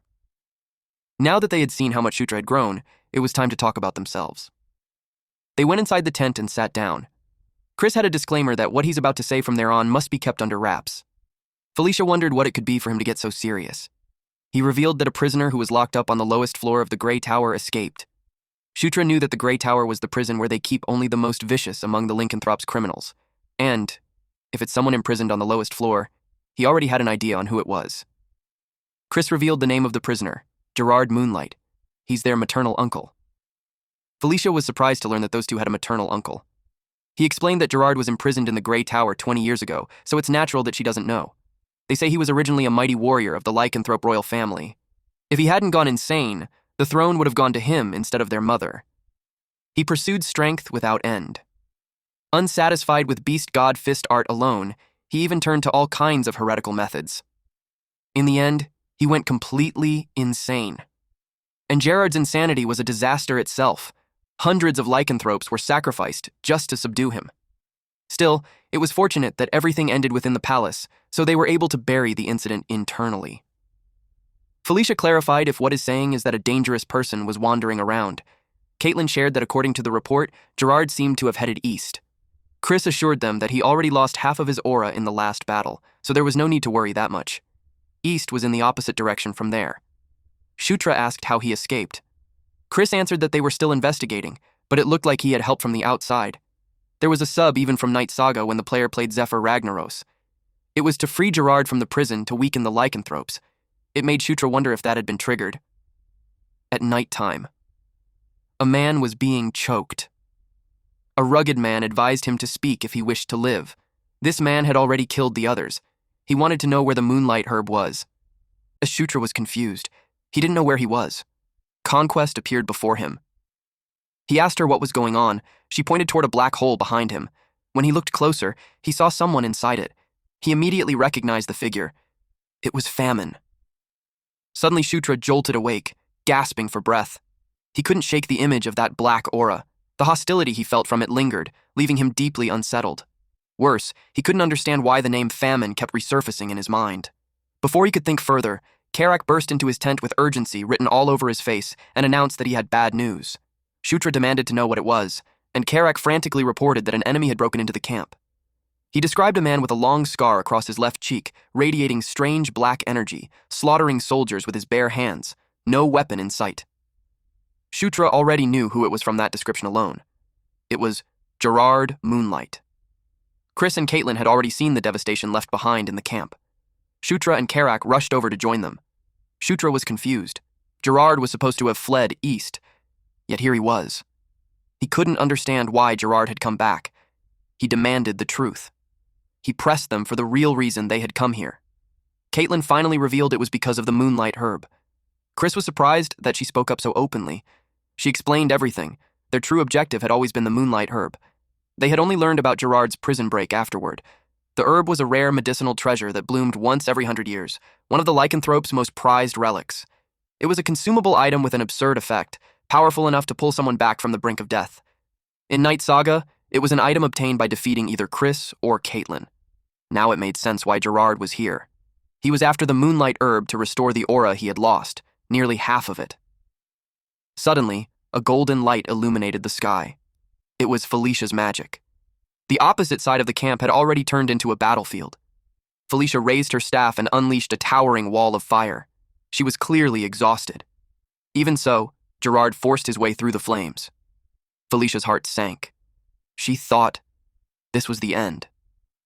But at the last moment, Shutra arrived and hurled his shield straight at Gerard. He asked her if she was all right. The impact forced Gerard backward. Chris and Caitlin immediately followed up, leaping toward him. Gerard recognized them at once, Elaine Moonlight's children. He steadied himself and raised his arm. Caitlin ordered him to surrender quietly. Instead, he sneered and said he had inherited their mother's will. She hesitated for just a moment, and that was enough. His punch sent her flying. Chris rushed toward his sister in panic. At the same time, a wolf soldier crept up behind Gerard. Gerard caught it by the throat. He drained it dry. Thick, black mist was ripped from the wolf's body. Shutra felt a chill run down his spine. The wolf's eyes turned pitch black as the dark energy continued to pour out. That's when Shutra understood what that black energy truly was. It was famine. Once Gerard was finished, the wolf soldier completely vanished. He slammed his fist into the ground, shattering it and throwing Chris off balance. The black mist surged forward and struck Chris directly. Shutra couldn't believe what he was seeing. In Night Saga, Gerard was never this powerful. After such a long imprisonment, his body should have been completely ruined. Gerard noticed Shutra's moment of distraction and mocked him for it, saying he had some nerve. He grabbed Shutra by the throat.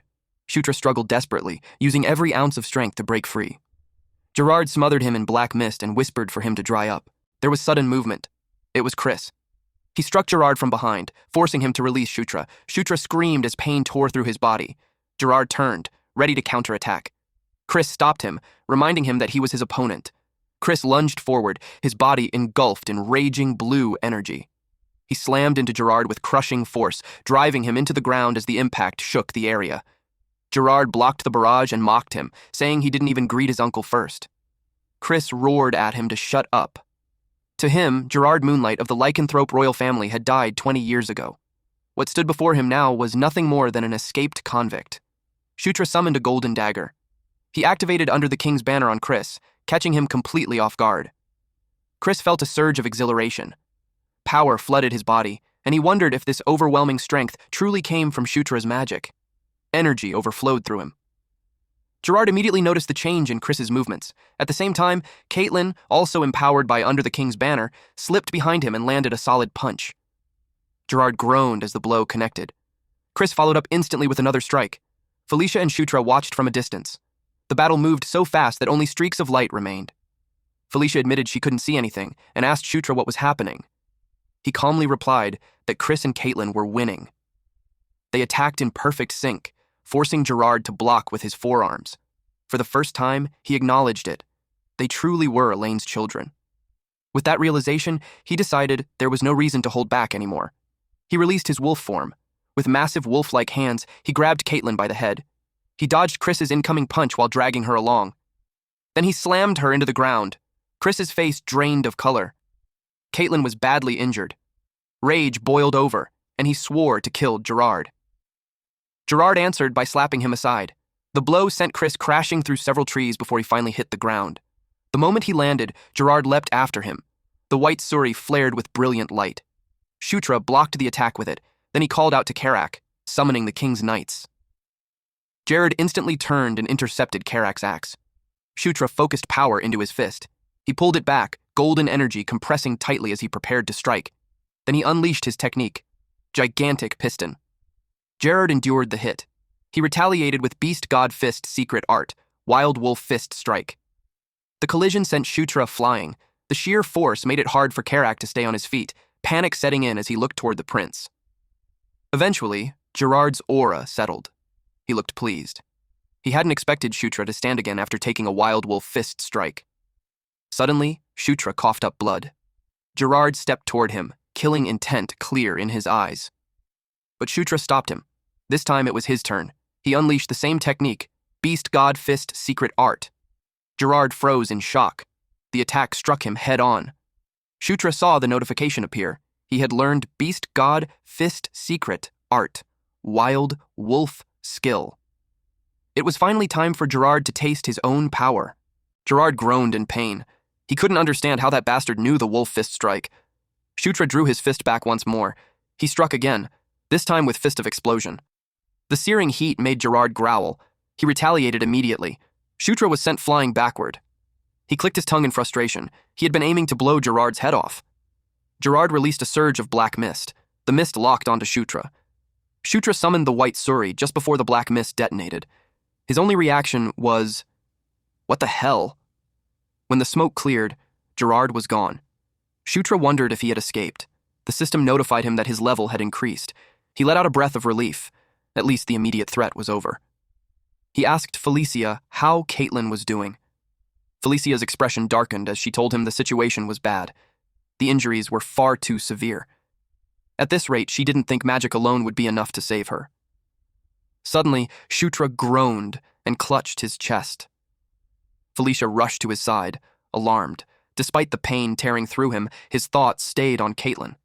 Even though her external wounds had healed, the inside of her body was completely ruined.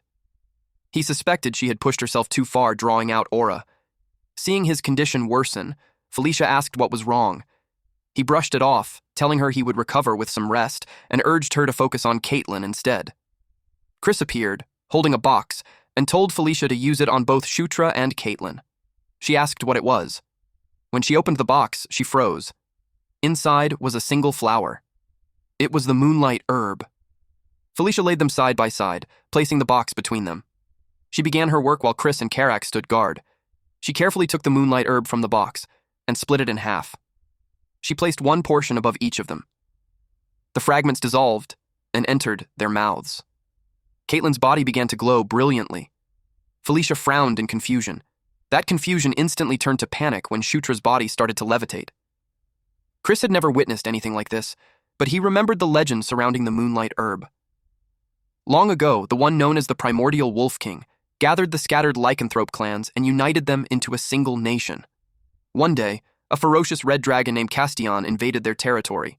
The battle raged for 7 days, ending only when the Wolf King slew the dragon and claimed victory. But the endless fighting had taken its toll. His entire herd was destroyed, and death soon followed. In that desperate moment, the Wolf King encountered a pure white flower. Trusting his instincts, he consumed it. The flower, which held moonlight itself, became his new heart. With a heart forged from moon essence, the Wolf King declared that his life was bound to moonlight and took the surname Moonlight. It was said he protected the kingdom for an unfathomable number of generations. However, that miracle happened only once. For generations afterward, lycanthropes consumed the same flower, yet none could withstand the moonlight as the Wolf King had. No one else ever obtained a new heart. That was the legend of the moonlight herb. And now, that legend was unfolding right before Chris's eyes. It was happening to Shutra, a being of an entirely different race. Shutra's chest glowed intensely, and a pillar of light shot into the night sky. The system notified him that protagonist setting adjustment had strengthened the enchanted encounter. His protagonist's physique reacted to the moonlight herb. He now possessed 2 hearts, which meant 2 starting points. Eventually, Shutra opened his eyes, greeted by a radiant golden light. Caitlin was lying beside him. Startled and embarrassed, he immediately sat up. Still disoriented, he scanned his surroundings and realized they were in an elegant bedroom. Then, there was a knock at the door. Several soldiers entered. They escorted an imposing woman forward. She asked Shutra if he had slept comfortably. She addressed him as the 9th prince, Shutra Ignas. He recognized her face instantly. He had seen it countless times in the game. She was the 4th queen, Elaine Moonlight, queen of the lycanthropes, and the biological mother of Chris and Caitlin. She told him she had heard her children survived because of him and asked how she should repay such a debt. Shutra answered honestly that it was nothing. He had only done what he should. She told him not to be modest. What he had done deserved recognition. He thanked her. Then, without further pleasantries, she went straight to the point. She asked him directly whether he intended to become the Demon King. Shutra was confused by her question. She quickly realized that the thought had never even crossed his mind. Given his position up until now, that reaction made perfect sense. Still, she pointed out that his circumstances had changed, and that he needed to start thinking seriously about it.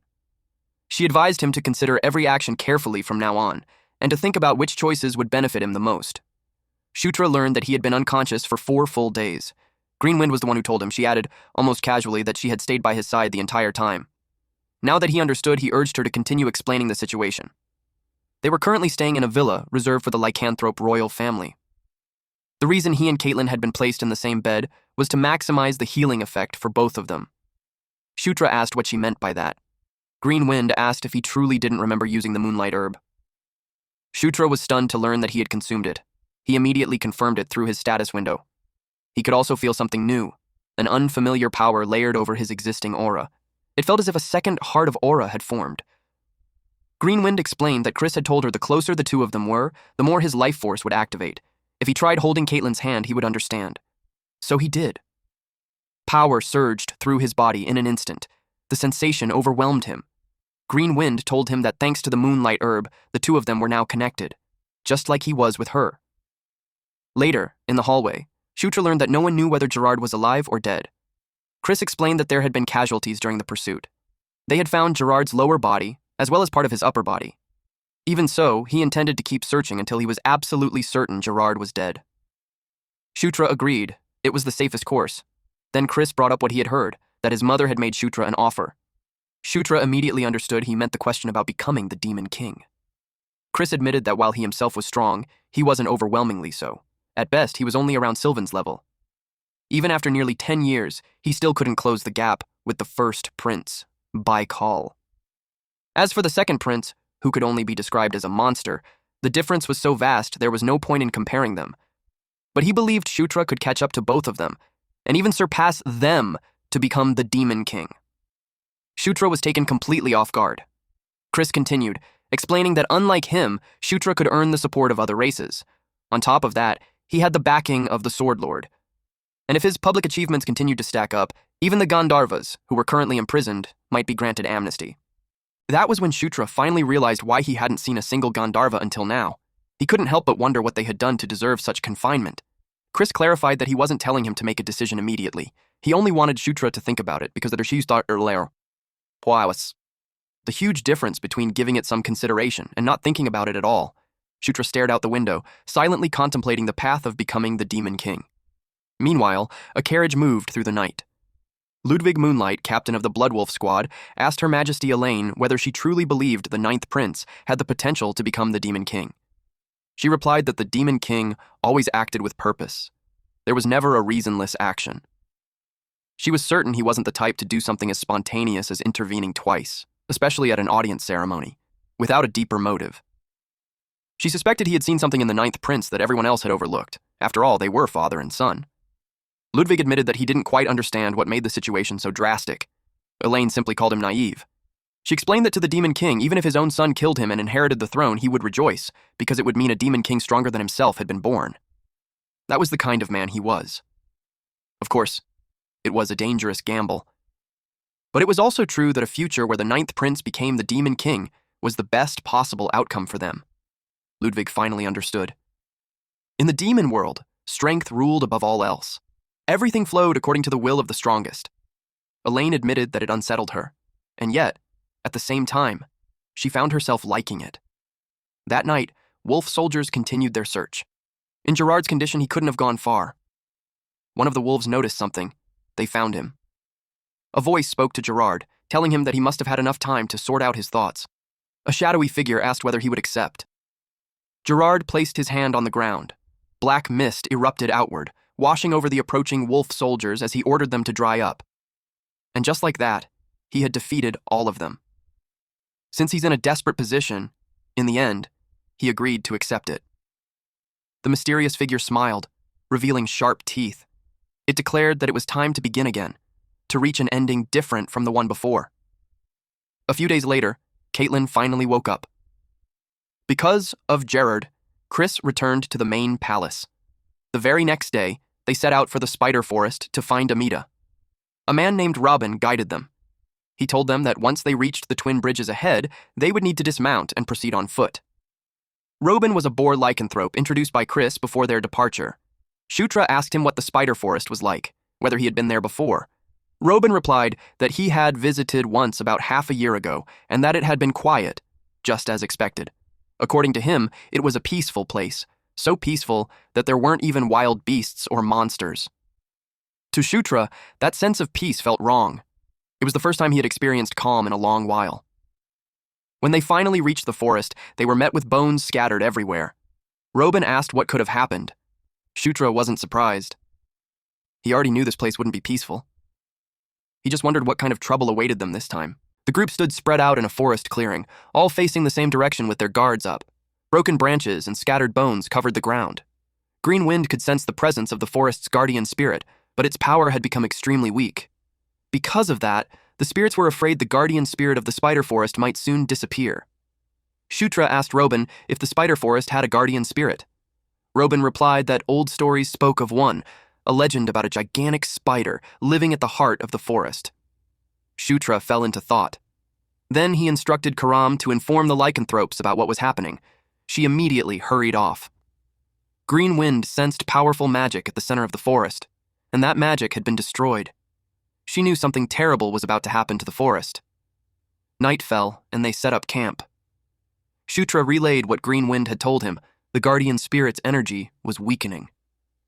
He asked what would happen if the guardian spirit disappeared. Felicia explained that there were two ways a guardian spirit could vanish. One was if the guardian spirit itself was destroyed. The other was if the source it existed to protect disappeared. In other words, when the origin that manifested the guardian spirit was lost. Even though Green Wind looked small, she was a guardian spirit of fairly high rank. Even if her source disappeared, she would weaken, but she likely wouldn't be destroyed. Most guardian spirits, however, vanished alongside their source once it was destroyed. That was usually the case with the artificial guardian spirits he encountered in dungeons or ruins. Simply put, the reason the spider forest's guardian spirit had weakened was because its source had taken damage. Felicia suddenly paused, distracted by something in the sky. She noticed that the moon's color looked strange. They were startled when Caitlin suddenly attacked. Shutra reacted instantly and subdued her. He demanded to know what had gotten into her. He shook her, calling out, forcing her to snap out of it. To their shock, the other lycanthropes also began acting strangely. This time, Karak was their target. He panicked, shouting at them, asking what was wrong. He tried to make them remember who he was. Felicia released a burst of blinding light. That momentarily stopped the lycans from attacking. Even she didn't understand what was happening. Daphne spoke up, explaining that it was the spirit of madness. She cast a spell. The purple mist covering the lycanthropes was stripped away. They collapsed, unconscious, to the ground. Shutra checked Caitlin and confirmed that she had returned to normal. Karak demanded to know what had just happened. Daphne explained that they had driven the spirits away for now, but it wouldn't last. They had to find the source as soon as possible. A sudden loud sound shook the area. Karak asked what it was. Daphne told him that the defensive barrier had fallen. Something serious was happening over there. Green Wind warned Shutra that illusion and reality were beginning to overlap. The spirit's power was so overwhelming that it was becoming impossible to tell what was real anymore. Shutra could only curse under his breath. Out of nowhere, monsters emerged. He ordered everyone to prepare. For now, all they could do was fight. He smashed a charging bear with Fist of Explosion. Karak and Delia pushed back the encroaching monsters. Felicia unleashed magic that struck multiple enemies at once. Everyone was locked in battle. There were too many monsters. Shutra called out to Green Wind, shortening her name to GW, and told her to get airborne and report what she saw. She complained that her name wasn't GW, but still went anyway. She shot upward. Green Wind leapt into the air, her body glowing green, just as a blue beam erupted from the ground below. The collision of energies illuminated the night sky, and standing before that beam was a massive figure. She froze. It looked like a giant. The ground trembled. Shutra wondered what kind of problem this was now. Karak shouted that it looked like even more were coming. Then, without warning, the monsters retreated. Everyone stared in confusion as they withdrew, but relief followed quickly. Shutra sensed something approaching. He demanded to know who was there. Something struck Karak in the head. As it rolled across the ground, Shutra stared in disbelief. It was a raccoon. The raccoon stood up and spoke, clearly offended. It demanded to know if Shutra couldn't see how incredible it was. Daphne, Shutra, and Karak all froze, jaws dropping. The raccoon puffed out its chest and shouted that his name was Amida. He was the artisan who protected the last flame. All right, that's it for today's story. If you want the weekly chapter updates for this series, those will now be uploaded on my second channel, Manhwa Updater. So if you don't want to miss what happens next, make sure to check it out and join the update gang. Thanks for watching, stay cool, stay awesome, and I'll see you in the next one.